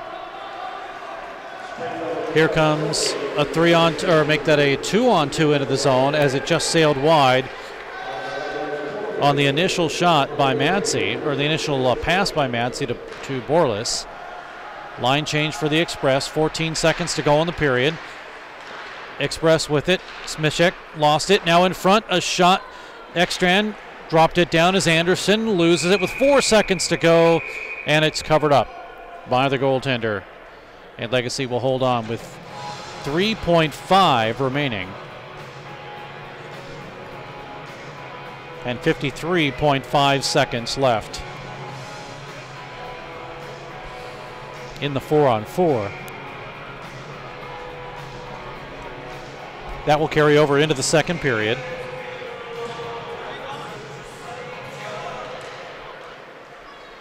Off the draw, that'll do it for the second period. Shots on goal in the second period. Chad Purdy faces 9 shots for a 2-period total of 17. Springfield with 31 shots on Legacy and a 2-period total of 51. Penalties in that period, there were just 3, Mason and Sokoff for Springfield, and 1 penalty to Domica for Dallas, and that's it. As we get ready for third period intermission. Intermission in just a moment. We'll talk with the head coach of the Springfield Express and John Ambrief, and we'll talk to him about the Express and who he thinks his best scoring line is. We'll do that in just a moment. Right here on Black Dog. It's 7-0 Springfield after 40 minutes. We all love the fajitas. Their margaritas get the crown. Don't forget the quesadillas. It's the best Mexican food in town. Now your favorite Mexican restaurant is open on Sunday. Yes, Maria's Downtown is open on Sunday. So bring your family and friends and enjoy Mexico with us 7 days a week. Hold on to your salsa and your chips. Maria's on South Avenue in downtown Springfield.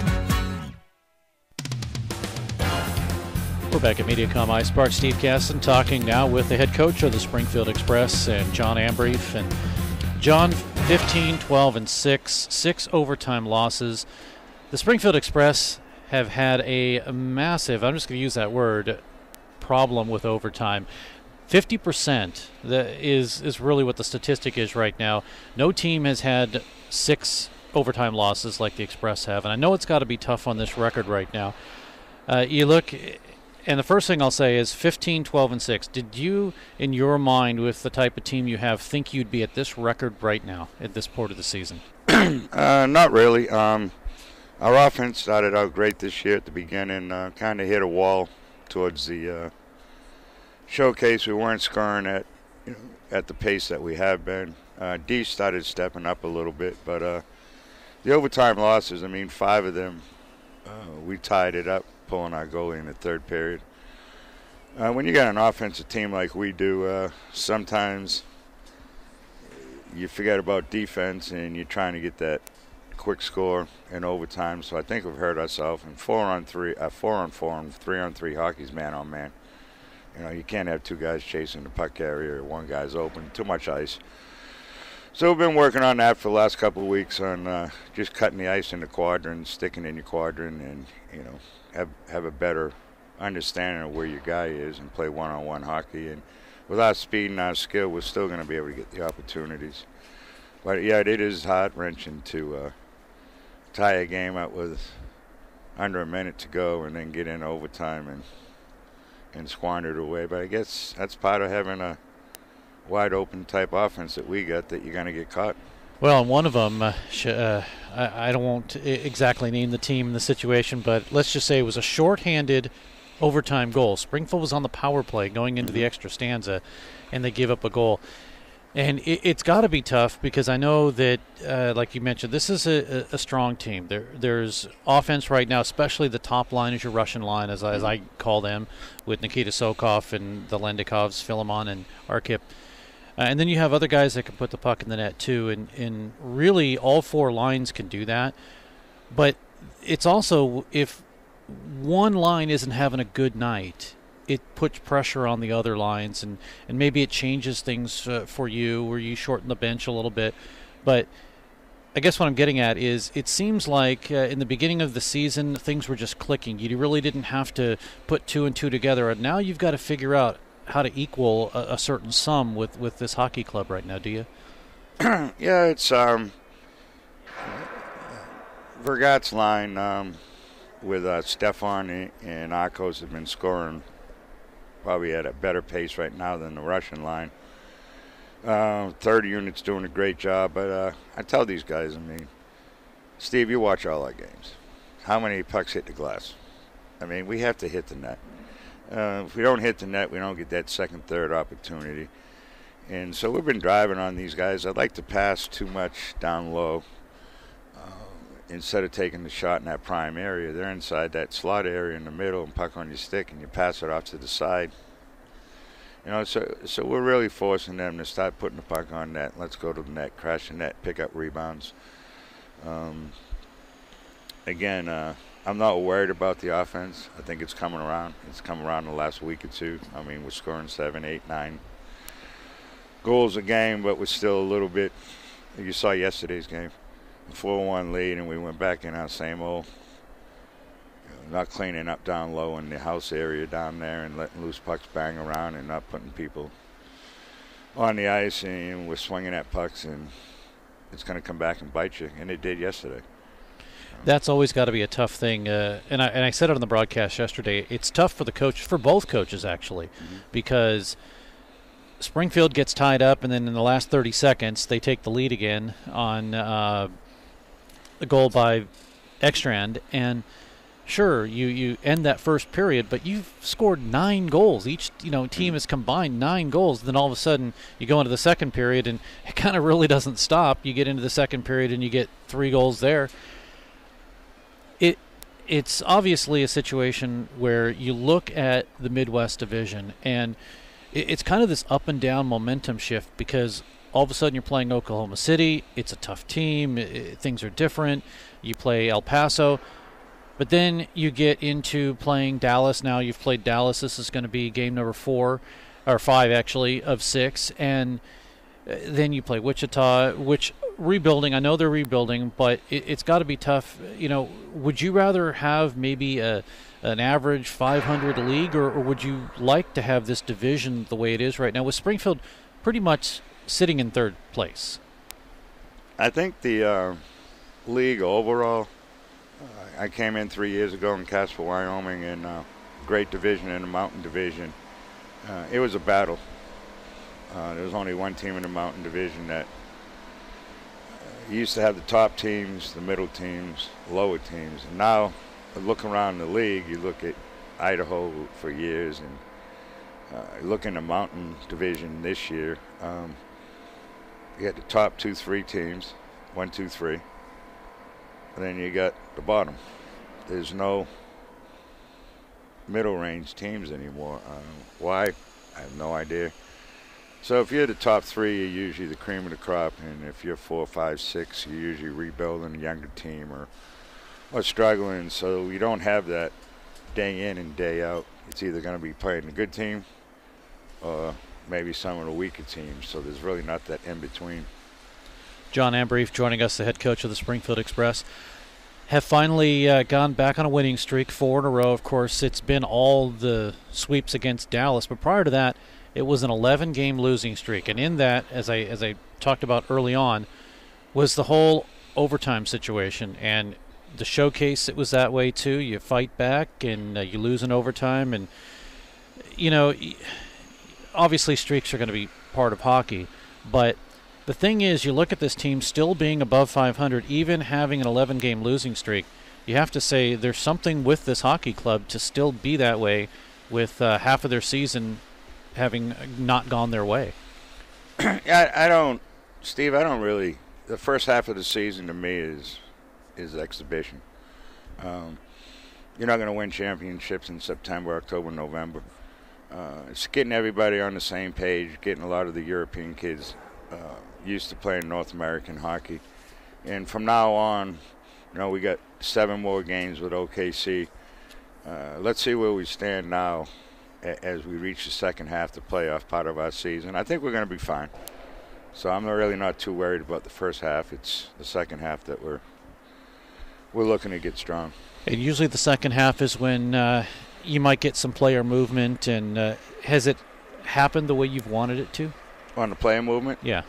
No, I get a lot of scouts in Canada and overseas that we're looking at to bring in I think we need 1 or 2 pieces. So we're looking to address that. We're not going to just take anybody. It has to be the right fit.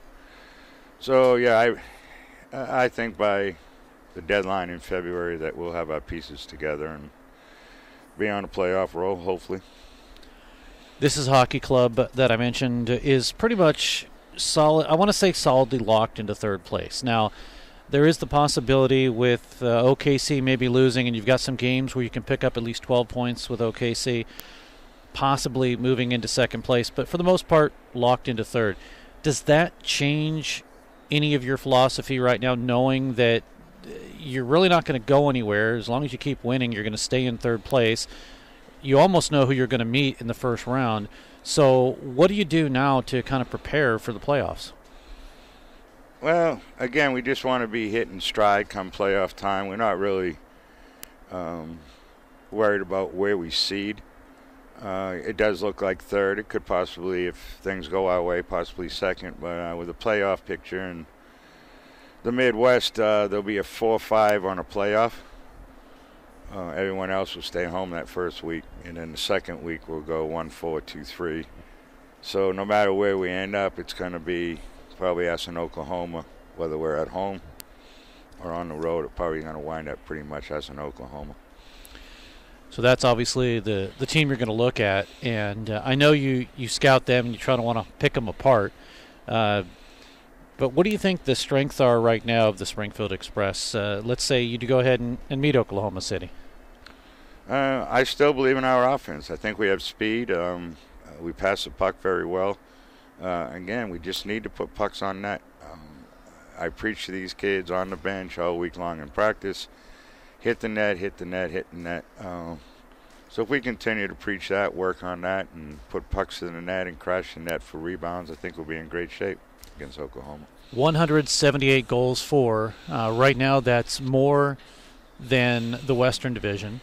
You have more goals scored than the Northwest Division. And just a couple of teams, which includes Ogden and, of course, the aforementioned El Paso and Oklahoma City. So as far as goal scoring goes, you're fine in the back of the net with the best of them in the league. Mm-hmm. Yeah, the offense is there. We're going to tighten up a little on D and goaltending, and we address a couple issues, and I think we're in great shape. Now, of course, you came from Casper and you come down here to Springfield. What's the difference, besides the cold? What's the difference between being in Casper and being here in Springfield? As far as just the atmosphere and things that you've noticed. Springfield's a lot bigger than Casper. Casper's kind of a small community. Where my wife and son really like it here in Springfield. I do too. I think it's great people. We need to try to get a little more support with the program. I think it's coming around right now. We can see it in the stands.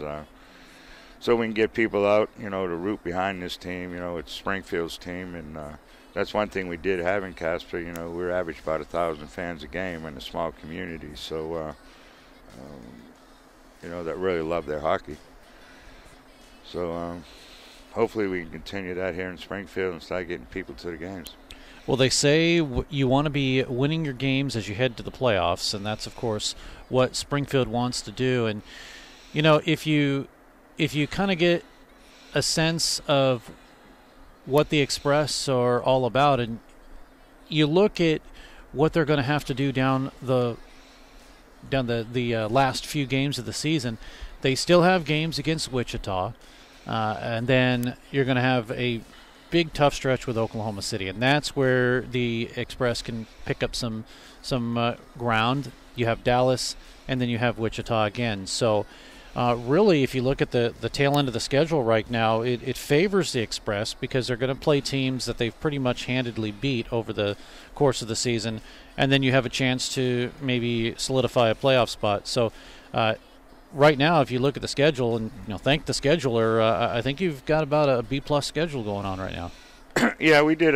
We worked our schedule to be a little bit tougher at the beginning of the year. Give our kids an idea what to look forward to for the remainder of the year, and we took Junior Eagles on back to home and home that we didn't have to. We were set up to play Superior, but Junior Eagles and I decided let's play each other. Eagles is a very strong team. I played them in the Mountain Division. So, we played 6 games with the Junior Eagles, and I think it was pretty close to split with them, which is a great team. So, again, we played El Paso 6 times in the first half of the season. So, we had a very rough first half. Second half, maybe not quite as tough as the first half, and hopefully get ready for playoffs. Well, hopefully there'll be playoffs, and the Springfield Express, as I've talked to all the players, they want to play for a Thorn Cup, and it's not going to be an easy road, and I think everyone knows that, but it definitely would be something that I know that this hockey club would love to do.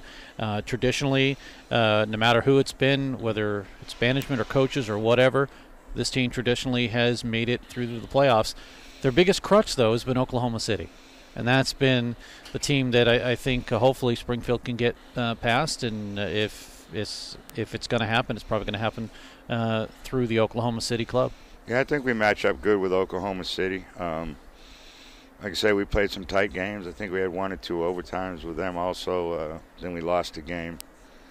We had a tied game going in with about 4 seconds to go. We had a bad pass in our zone, and the puck was in the net. We lost the game in regulation. So I think we match up good against them. Well, hopefully by the next time we talk again, it'll be some positive things for the Express as they play Oklahoma City.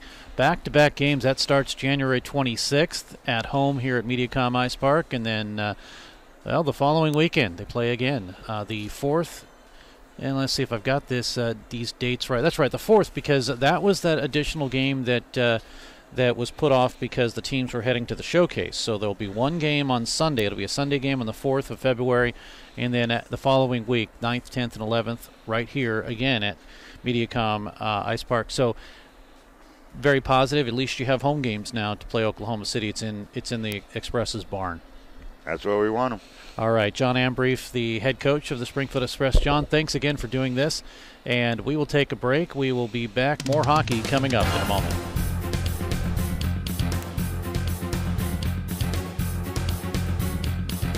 Hi, my name's Scott Morris. I own Falstaff's Local. It's the new hockey bar in town. You're missing out if you don't come and watch some Blues games down here. You'll also be able to hear the sound of all the games. We're located between the Hers building and the movie theater on Park Central West. We have a limited but great menu. We're open for lunch.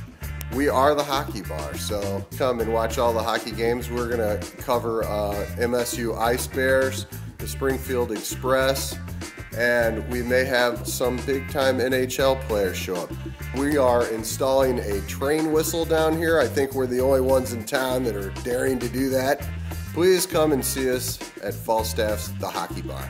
Thanks a lot. I will see you soon. We're back at MediaCom Ice Park. Steve Casson, John Cook, as the Springfield Express and the Dallas Snipers are out for period number 3. It's a 7-0 lead for Springfield. Keep in mind, still 49 seconds left on the 4-on-4, which was assessed to Nikita Sokov and to Arvydas Domika. Springfield skating from the left to the right, Dallas from the right to the left, and off the draw it will be possession going to the Springfield Express. 4-on-4 with lots of ice time here. And here's Matthew Smishek. His pass was deflected by Cooper and will send it all the way back into the Springfield end and try it all again. 30 seconds remaining on the 4-on-4. Philemon Lendikov to Arkip Lendikov. Arkip back to Philemon. He shoots and a save, rebound loose, and where is it? It is no goal. It's right on the line, and partially it was kicked away. It was not covered, but kicked away by Cole Madsey and right into the goaltender. So because of that, no goal and no penalty either. You cannot cover the puck with your hand in the crease. Your body inadvertently, you can. The officials will give that to you. Express work it again off the face-off. Ferret, who's been a hot thus far. Drive in by Barone, that was saved. Rebound again by Barone, saved once again by Legacy. Shot from the left side, tip in front, and a save as it was tipped by Ferret. And Legacy with 3 huge saves already in this period. And that is shot number 54.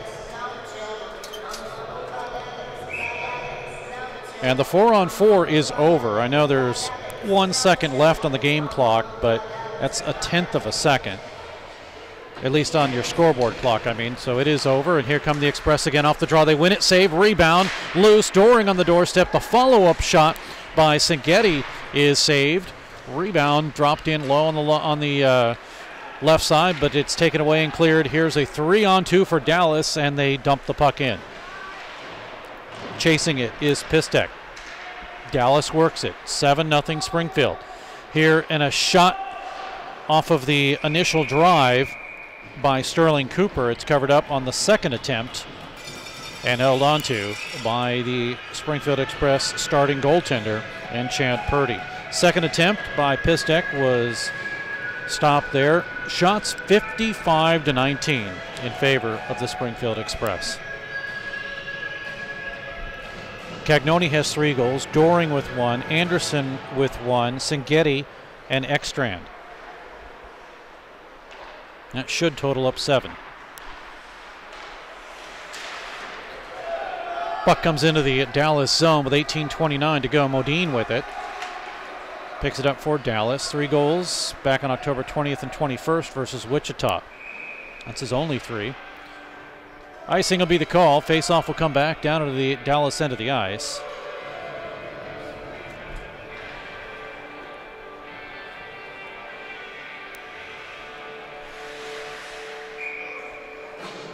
Other games going on. Idaho has a 1-0 lead over West Sound, intermission of the first period.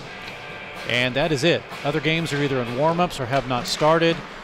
And the only final we have, El Paso 2-1 over Oklahoma City earlier on. Both games went into overtime, and both teams have won.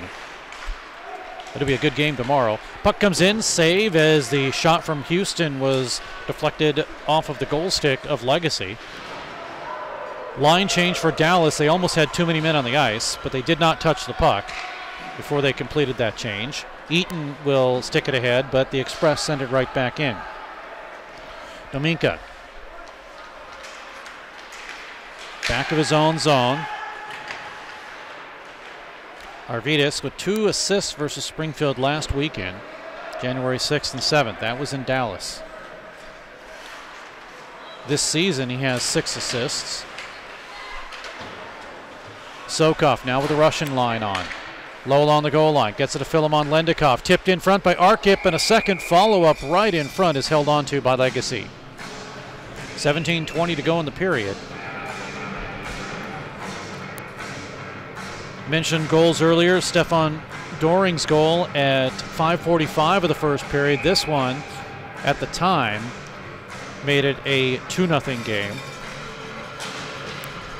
We'll catch other ones during stoppages that we can show you. Philemon behind the net. Lendikoff for the Springfield Express. Philemon Lendikoff is second in assists because Mike Polito and Nikita Sokov lead the team with 30.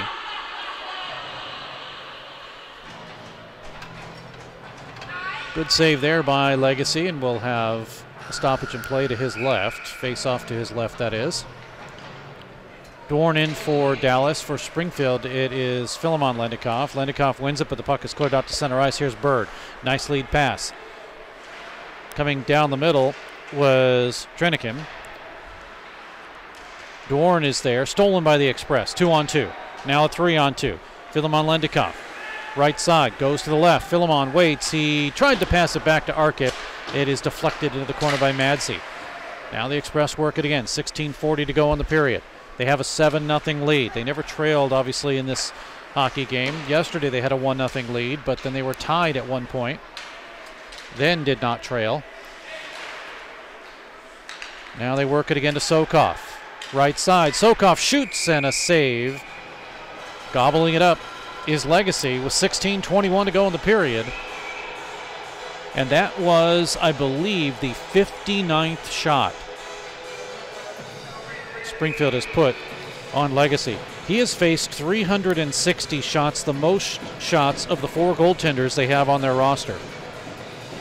Now that's coming into today's game, 360. So 419 is his total shots that he's faced thus far. That's current.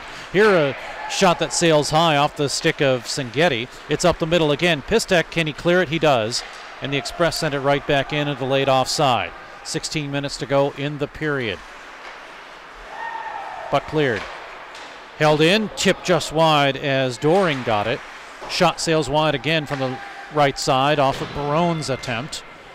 Now it's cornered on the far side, taken by Doring. Can he move it ahead? He does. Gets it to Sengeti down the middle, right in front. Save as Ferret got the opportunity, and it's cleared. Racing back for the Express is Cerny to break it up. 61 shots now for Springfield, 61-19.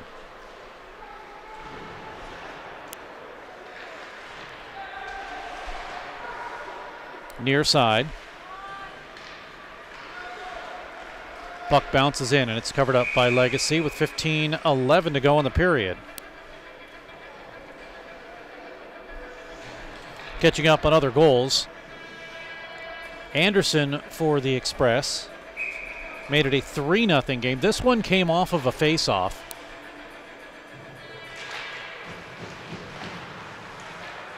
And at that point, Springfield, as we go back to live action, had that 3-0 tally in the midway point of the first period.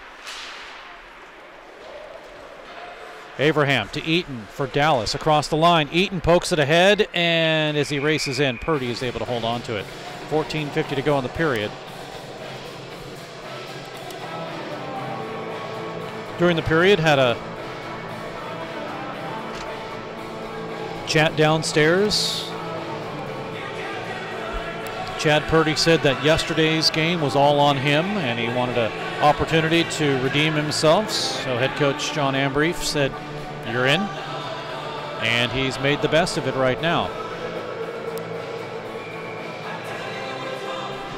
Not sure if Manny Legacy said the same thing to head coach Aaron Davis of Dallas, but we know he's back in the nets again tonight. Penalty has been assessed to Houston of Springfield. So this is the 4th penalty for 8 minutes. It's the 3rd power play because we did have a coincidental. And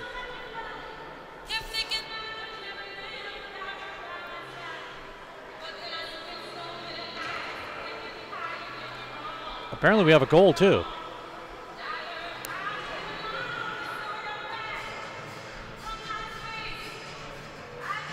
So that's a power play goal.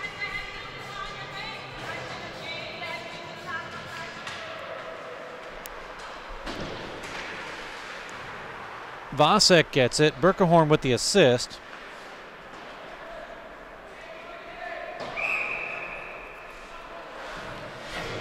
That's what I get for trying to catch up with stats. That's his 15th of the season. Don't know if we have that on replay. We'll see if we can catch that one.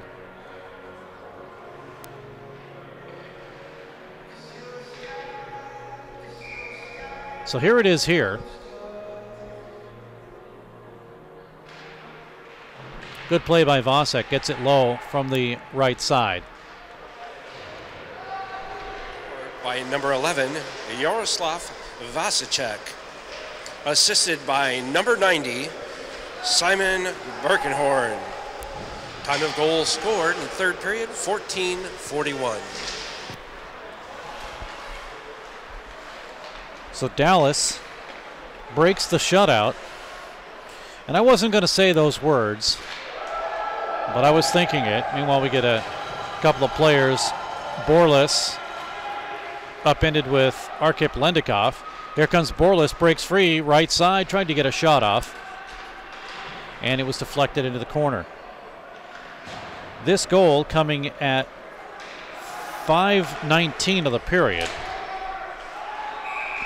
Now we get a whistle and a stoppage in play. Face-off wheel come outside on the offside, so 13:33 to go.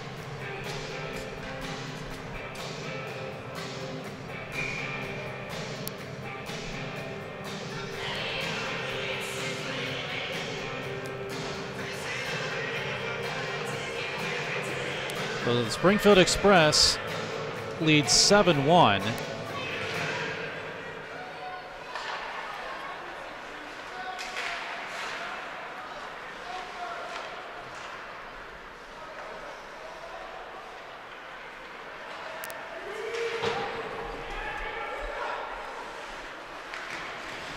And they're in the Dallas zone looking for more. Smishek with a drive-in save, Legacy.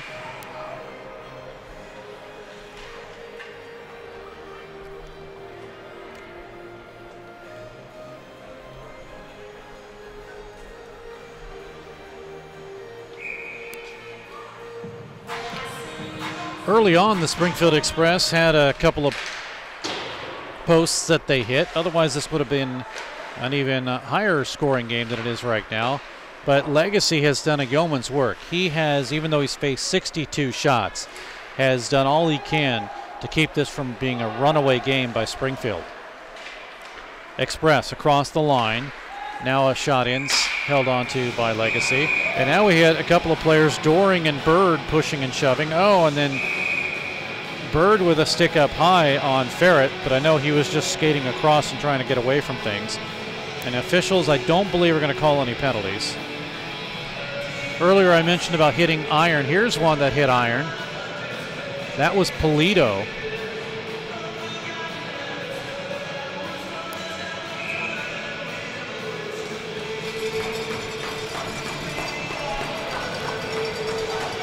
.63-21 are the shots. Polacek couldn't clear it. Held in by the Express. Ekstrand has it. It is out to center ice. Here's Houston. He stopped at the line. Vasek just got a goal, picks it up again, tries to shoot from the same spot, but taken away from the opportunity by Houston. Turned into the corner. Lifted out to center ice and across the line. Bouncing now for the Express. Picked up by Ekstrand. Gustav Ekstrand now with 2 goals in back-to-back games, and he has a 4-game goal-scoring streak, that is, for him. 11:54 remains as it's sent from the far side by Braden Barone. Tipped in front of the Dallas net. Now it's Nikita Sokov. He breaks free as Dallas is changing. Sokov comes in, left side, right side. Oh, what a save by Legacy, and a penalty is upcoming. But a big save by Legacy as Springfield had a great opportunity there as they were changing and they got caught.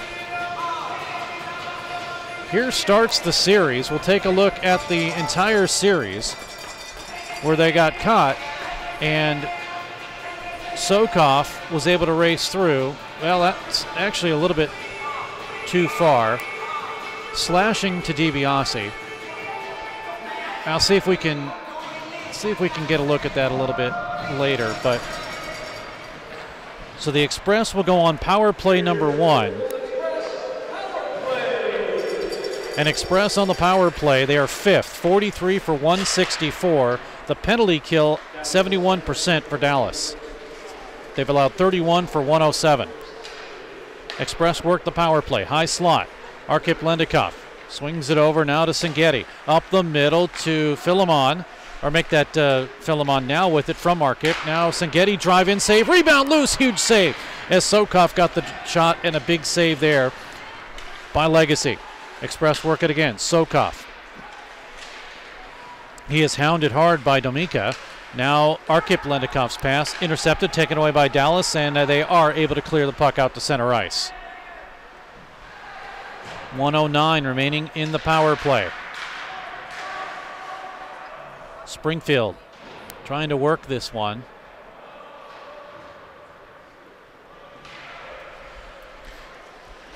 But they'll hold off for a line change. 64-21 of the shots. We came into the period at 51-17. Puck stolen, and a shot from the right side by Sterling Cooper is covered up by Purdy. Let's go back to that line change. And this is where Dallas got caught. Well, it doesn't want to work. That's the same scenario there. We'll go back to it in a second. Not sure why that doesn't want to work for me, but we'll figure it out here in a second.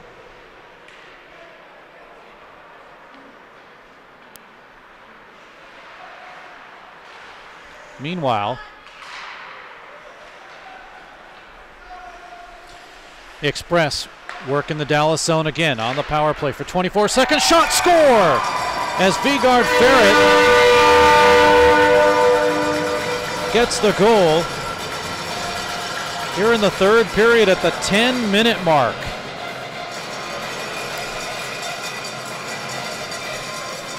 So Vigard Ferret with the goal. It's goal number 20 for him to go with his 3 assists.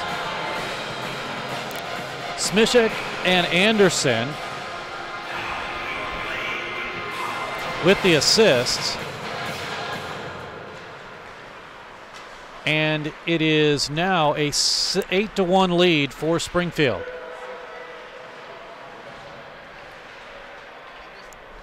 We'll catch the call in a second. Springfield Express goal scored by number 27, Vigard Ferret. Assisted by number 12, Matthew Smishek. Assisted by number 18, Oscar Anderson. Well, that's the call there, as here comes Dworn with a drive in and a save by Purdy. 9:10 to go in the period. Springfield, the 2-on-1. Sokov, right side. Sokov in front, and a save by Legacy. He holds on. Big save there. And again, you can't take anything away from goaltender Legacy. He's done the best he can. Let's see if we can get those initial saves here. There we go. There's the break as the line change ensued. But here's the goal by Ferret as Vigard gets the shot for the point. And Springfield now with an 8-1 lead. Shot 66-24 in favor of Springfield. The Express are 0 for 1 on the power play. Dallas is 0 for 3. Yesterday's game, a 9-5 victory for Springfield. In that game, Vigar Ferret had 2 goals, his 18th and 19th. Nikita Sokov had a goal, his 21st. Arkip Lendikov had his 23rd.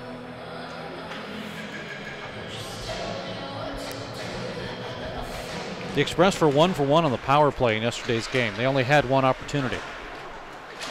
And much like today, a relatively penalty-less game. Racing hard, left side is Tanner Bird. Puck taken away by the Express. A couple of Express players collide at center ice. Now we get gloves lost, sticks lost, line change for Springfield. 8:37 to go. And the Express do manage to get it out to center ice. Springfield with another change. Eaton for Dallas, out of his own zone, but unfortunately it hits a body. And now it's picked up by Cole Madsey. Across the line to Eaton. Taken away from him. Express have it. They will work it down in low to Seghetti. Akos lets it go. Poke to the near side. Express finish their line change. Now Domika brings it all the way around where it is Cerny to put a hit. He'll have it for the Express. Gets it out to center ice. Now a return pass. Comes across the line. Too far for Cerny. Followed up, though, by Seghetti to Doring. Now in front, and Ferret fanned on it. Rebound in front. Hits a pad. That one off of Cerny. Then another shot off the save of the goaltender. And we come the other way. It's cleared all the way down where it'll be chased by Michael Pistek. Intercepted by the Express. 7:30 to go in the period. 8-1 in favor of Springfield. Led 1-0 and have never trailed in this game. Now here's a lead pass. Breaking free is Ferret. He's hauled down. And do we get a penalty shot? We get no penalty, in fact. Absolutely no penalty. Puck across the line in front. Just missed high as getting the opportunity with Sterling Cooper. We will have to take a look at that one again, because that was definitely an obstruction from behind and nothing called by the official.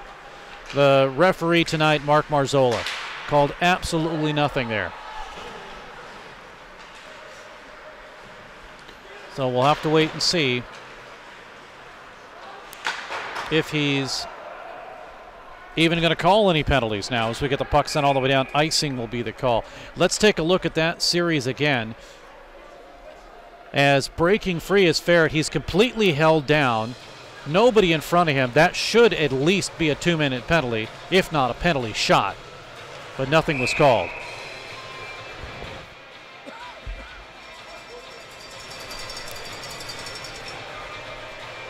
Now we get a whistle for the faceoff to come outside. No, we get a timeout. Timeout assessed to Dallas. So I'll tell you what, we will take a quick timeout and we will be back. It is a 8-1 lead for Springfield. We all love the fajitas. Their margaritas get the crown. Don't forget the quesadillas. It's the best Mexican food in town. Now your favorite Mexican restaurant is open on Sunday. Yes, Maria's Downtown is open on Sunday. So bring your family and friends and enjoy Mexico with us 7 days a week. Hold on to your salsa and your chips. Maria's on South Avenue in downtown Springfield. Back at Mediacom Ice Park, Steve Cass and John Cook discussing what it should have been a penalty in that 30 seconds we had to discuss that. John agrees. Should have at least been something, but it was not called. And we'll take a look at that one more time. Clean step and getting pulled down was Ferret. No penalty there. 6:42 remains in the third period here. We will have another one for you tomorrow. Springfield and Dallas, a 2 o'clock in the afternoon Central Time game. We hope you'll tune in. And Dallas is getting told they need to substitute the same players that were on the ice at the timeout. So everything's set up, ready to go. 6:42 remaining in the period. And an 8-1 lead for Springfield. Off the draw, the Express have it. A shot misses wide off the stick of Hunter Mason. Puck cleared out to center ice. And all the way back down, this should be an icing. It is waved off because of a good play by Vasek. He waves off that icing. Now he'll still have the puck. Gets pulled down, no penalty. Puck to the line and held in on a good play by Berkehorn. Drive in, save as it came off of Vasek and steered by Purdy into the corner. Now canceled out behind the net. Taken out to center ice and steered to center. Here's a drop off the side of the net off of Smishek. Behind the net for Smishek again. Gets it to the right point. Now cross ice pass from Anderson, who's playing on a wing now. Cagnoni checked from the low goal line area, and it's cleared out to center ice. 5:37 to go. Line change for the Express. Puck across the line. Berkehorn gets it out to center. Absorbs a hit for his efforts, and it's cleared all the way down. The Express couldn't get to it. But racing for it, getting in front of it, is Trenikin. Express intercept. Russian line on. Philemon Lendikov gives it to Nikita Sokov. Sokov waits, tries to get everybody moving. Philemon to Arkip. He shoots up high and a partial save. It was still going wide, but it went off of the back of Legacy. 5 minutes to go in the period. Fans getting restless. They want another goal. Puck up the middle. Here is Sokov. He shoots. Blocker save. Huge save there by Legacy. As getting the opportunity was Nikita Sokov. And Legacy has come up big when he's needed to. Just a great opportunity for Nikita Sokov as he picked up the puck. Right up the middle, and a good save there by Manny Legacy. Go back to live action. 4:47 remains. Shot wide. Doring is there. He gets pushed hard. Ferret gets pushed on the ground. Shot in, misses wide. Vigard Ferret with a goal and 3 assists in today's game. 4 points for him. Ferret had 4 goals against Dallas last weekend. Express steal, but good play to poke it out. Karsten Portel. Express across the line. That may have been offside, but it's let go. Here's Ferret. He shoots, save, rebound as Legacy steers it into the corner. Cerny with it. Andre Cerny gets it to the left point. Working it and getting a shot off was Sengeti, and it's covered by Legacy. He'll hold on. 3:53 to go in the third period in what has actually been a fast hockey game. Yesterday's game was a little tough, even though in the third period there was just 2 goals. Yesterday's third period just seemed to kind of drag on a little bit as both teams tighten things up defensively. 3:53 remains.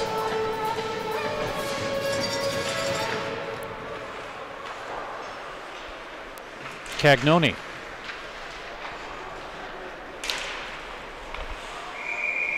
As Legacy stops shot number 70.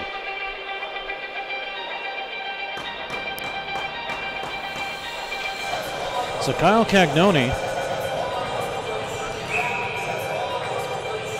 3 goals, gets goal 15, 16, and 17.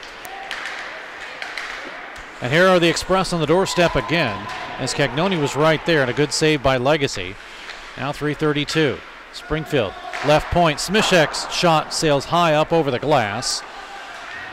Drops down in low to Mason. Now worked by Herman and out to center ice. One-handing it is Trenikin.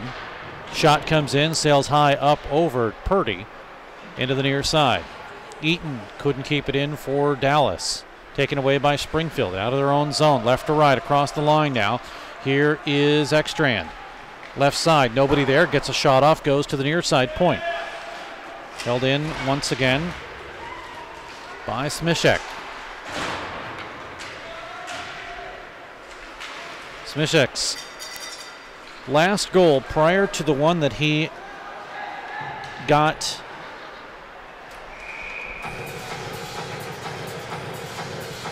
the power play goal yesterday. Prior to that, Smishek's last goal was December 3rd versus Oklahoma City. Meanwhile, with the stoppage in play, face-off will be in the Springfield Express end of the ice with 2:39 to go in the period.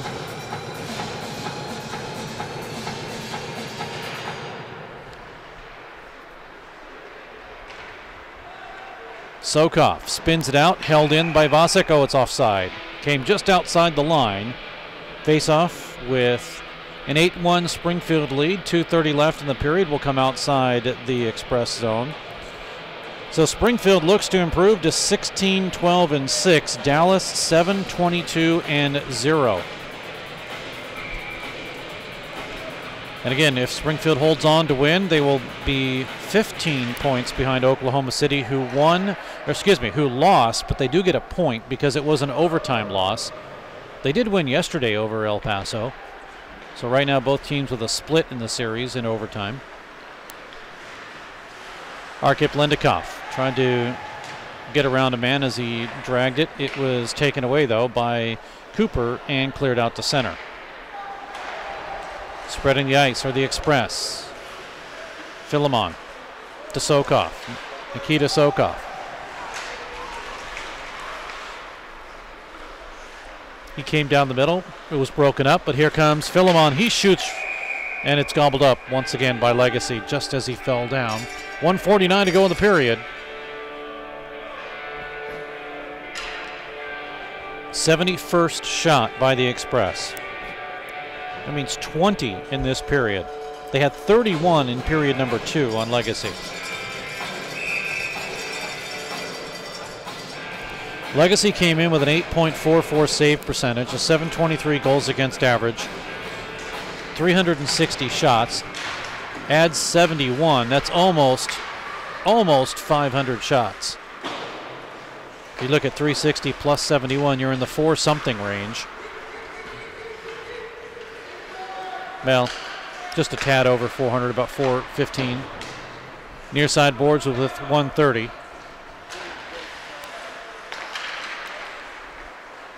Another save by Legacy off the stick of Cerny. Express working it again. Here's Doring with a shot. It's blocked as he partially fanned on it. Spun around to Senghetti. Now behind the net to Ferret. Left side again. Springfield with 1:04 remaining. Now dropped down. And cleared out to center. Less than a minute to go in this period. Here across the line is Barone, drive-in save, cleared to the corner. Held by the Express once again. Looking for something more. They have an 8-1 lead. Puck dropped down in low. Right side shot, save again. Barone got that one. 73rd shot. Coming in is Ekstrand. He is able to steal the puck. 24 seconds remains. Hit by Dominka, and it's cleared as he clears it for Dallas and sends it all the way down. 16 seconds, icing will be the call. Actually 14 seconds as they tick off. Icing will bring it back into the Dallas end of the ice. Springfield on the verge of their 5th win in a row. And this goes back to the sweep of Dallas in Dallas and their win yesterday and potential win today with 14.2 seconds left. Pass through the crease by Herman is stolen, and a shot by Cagnoni is steered aside. That'll do it for the period and the game as Springfield wins by a score of 8-1.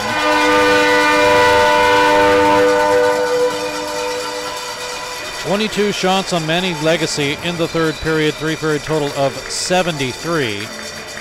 10 shots on Chad Purdy, 3-period total of 27. Purdy gets the win. He improves to 4-5-1 on the season. Manny Legacy is now 1-9 on the season. Go through a couple of goals for you here.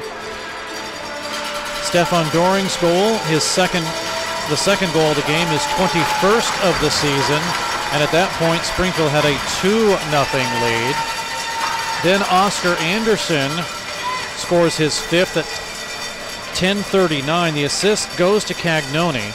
Again, this one off the face-off to make it a 3-0 lead. Akos Sengeti gets one at 1:29 of the second, his 15th. Then Cagnoni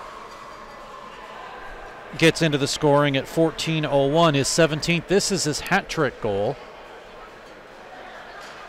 Although you don't see it much on the camera, but it's a high shot up over the shoulder of Legacy.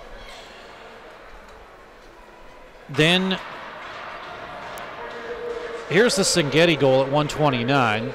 To get a chance to find that goal for you. Just a nice follow-up shot. This one at 1:29 of the second period. Another one of those shots that goes up over the shoulder of the goaltender. Gustav Ekstrand gets a goal, his 7th of the season. This makes it 7-0. And then breaking the shutout is Yaroslav Vasek. Picks up a goal. And as Springfield still has a comfortable 7-1 lead, they finish it off with Vigard Ferret's 20th of the season. 8-1 is the final score, and Springfield takes this game. And don't forget our next broadcast on Black Dog. It'll be Springfield and Dallas, and it is not Saturday at 7 o'clock. It'll be tomorrow the 14th at 2 o'clock. So we hope you'll tune in for that, as it will be the Springfield Express and the Dallas Snipers. Penalties in this game. Springfield assessed 4. 3 power plays for the Snipers are 0 for 3. Springfield was 0 for 1. 2 penalties assessed to the Dallas Snipers. And again, final score, Springfield now with winning 5 in a row after an 8-1 victory here. That'll do it for MediaCom Ice Park and the Stan Melton Ice Arena. I'm Steve Casson for John Cook. Thanks for tuning in.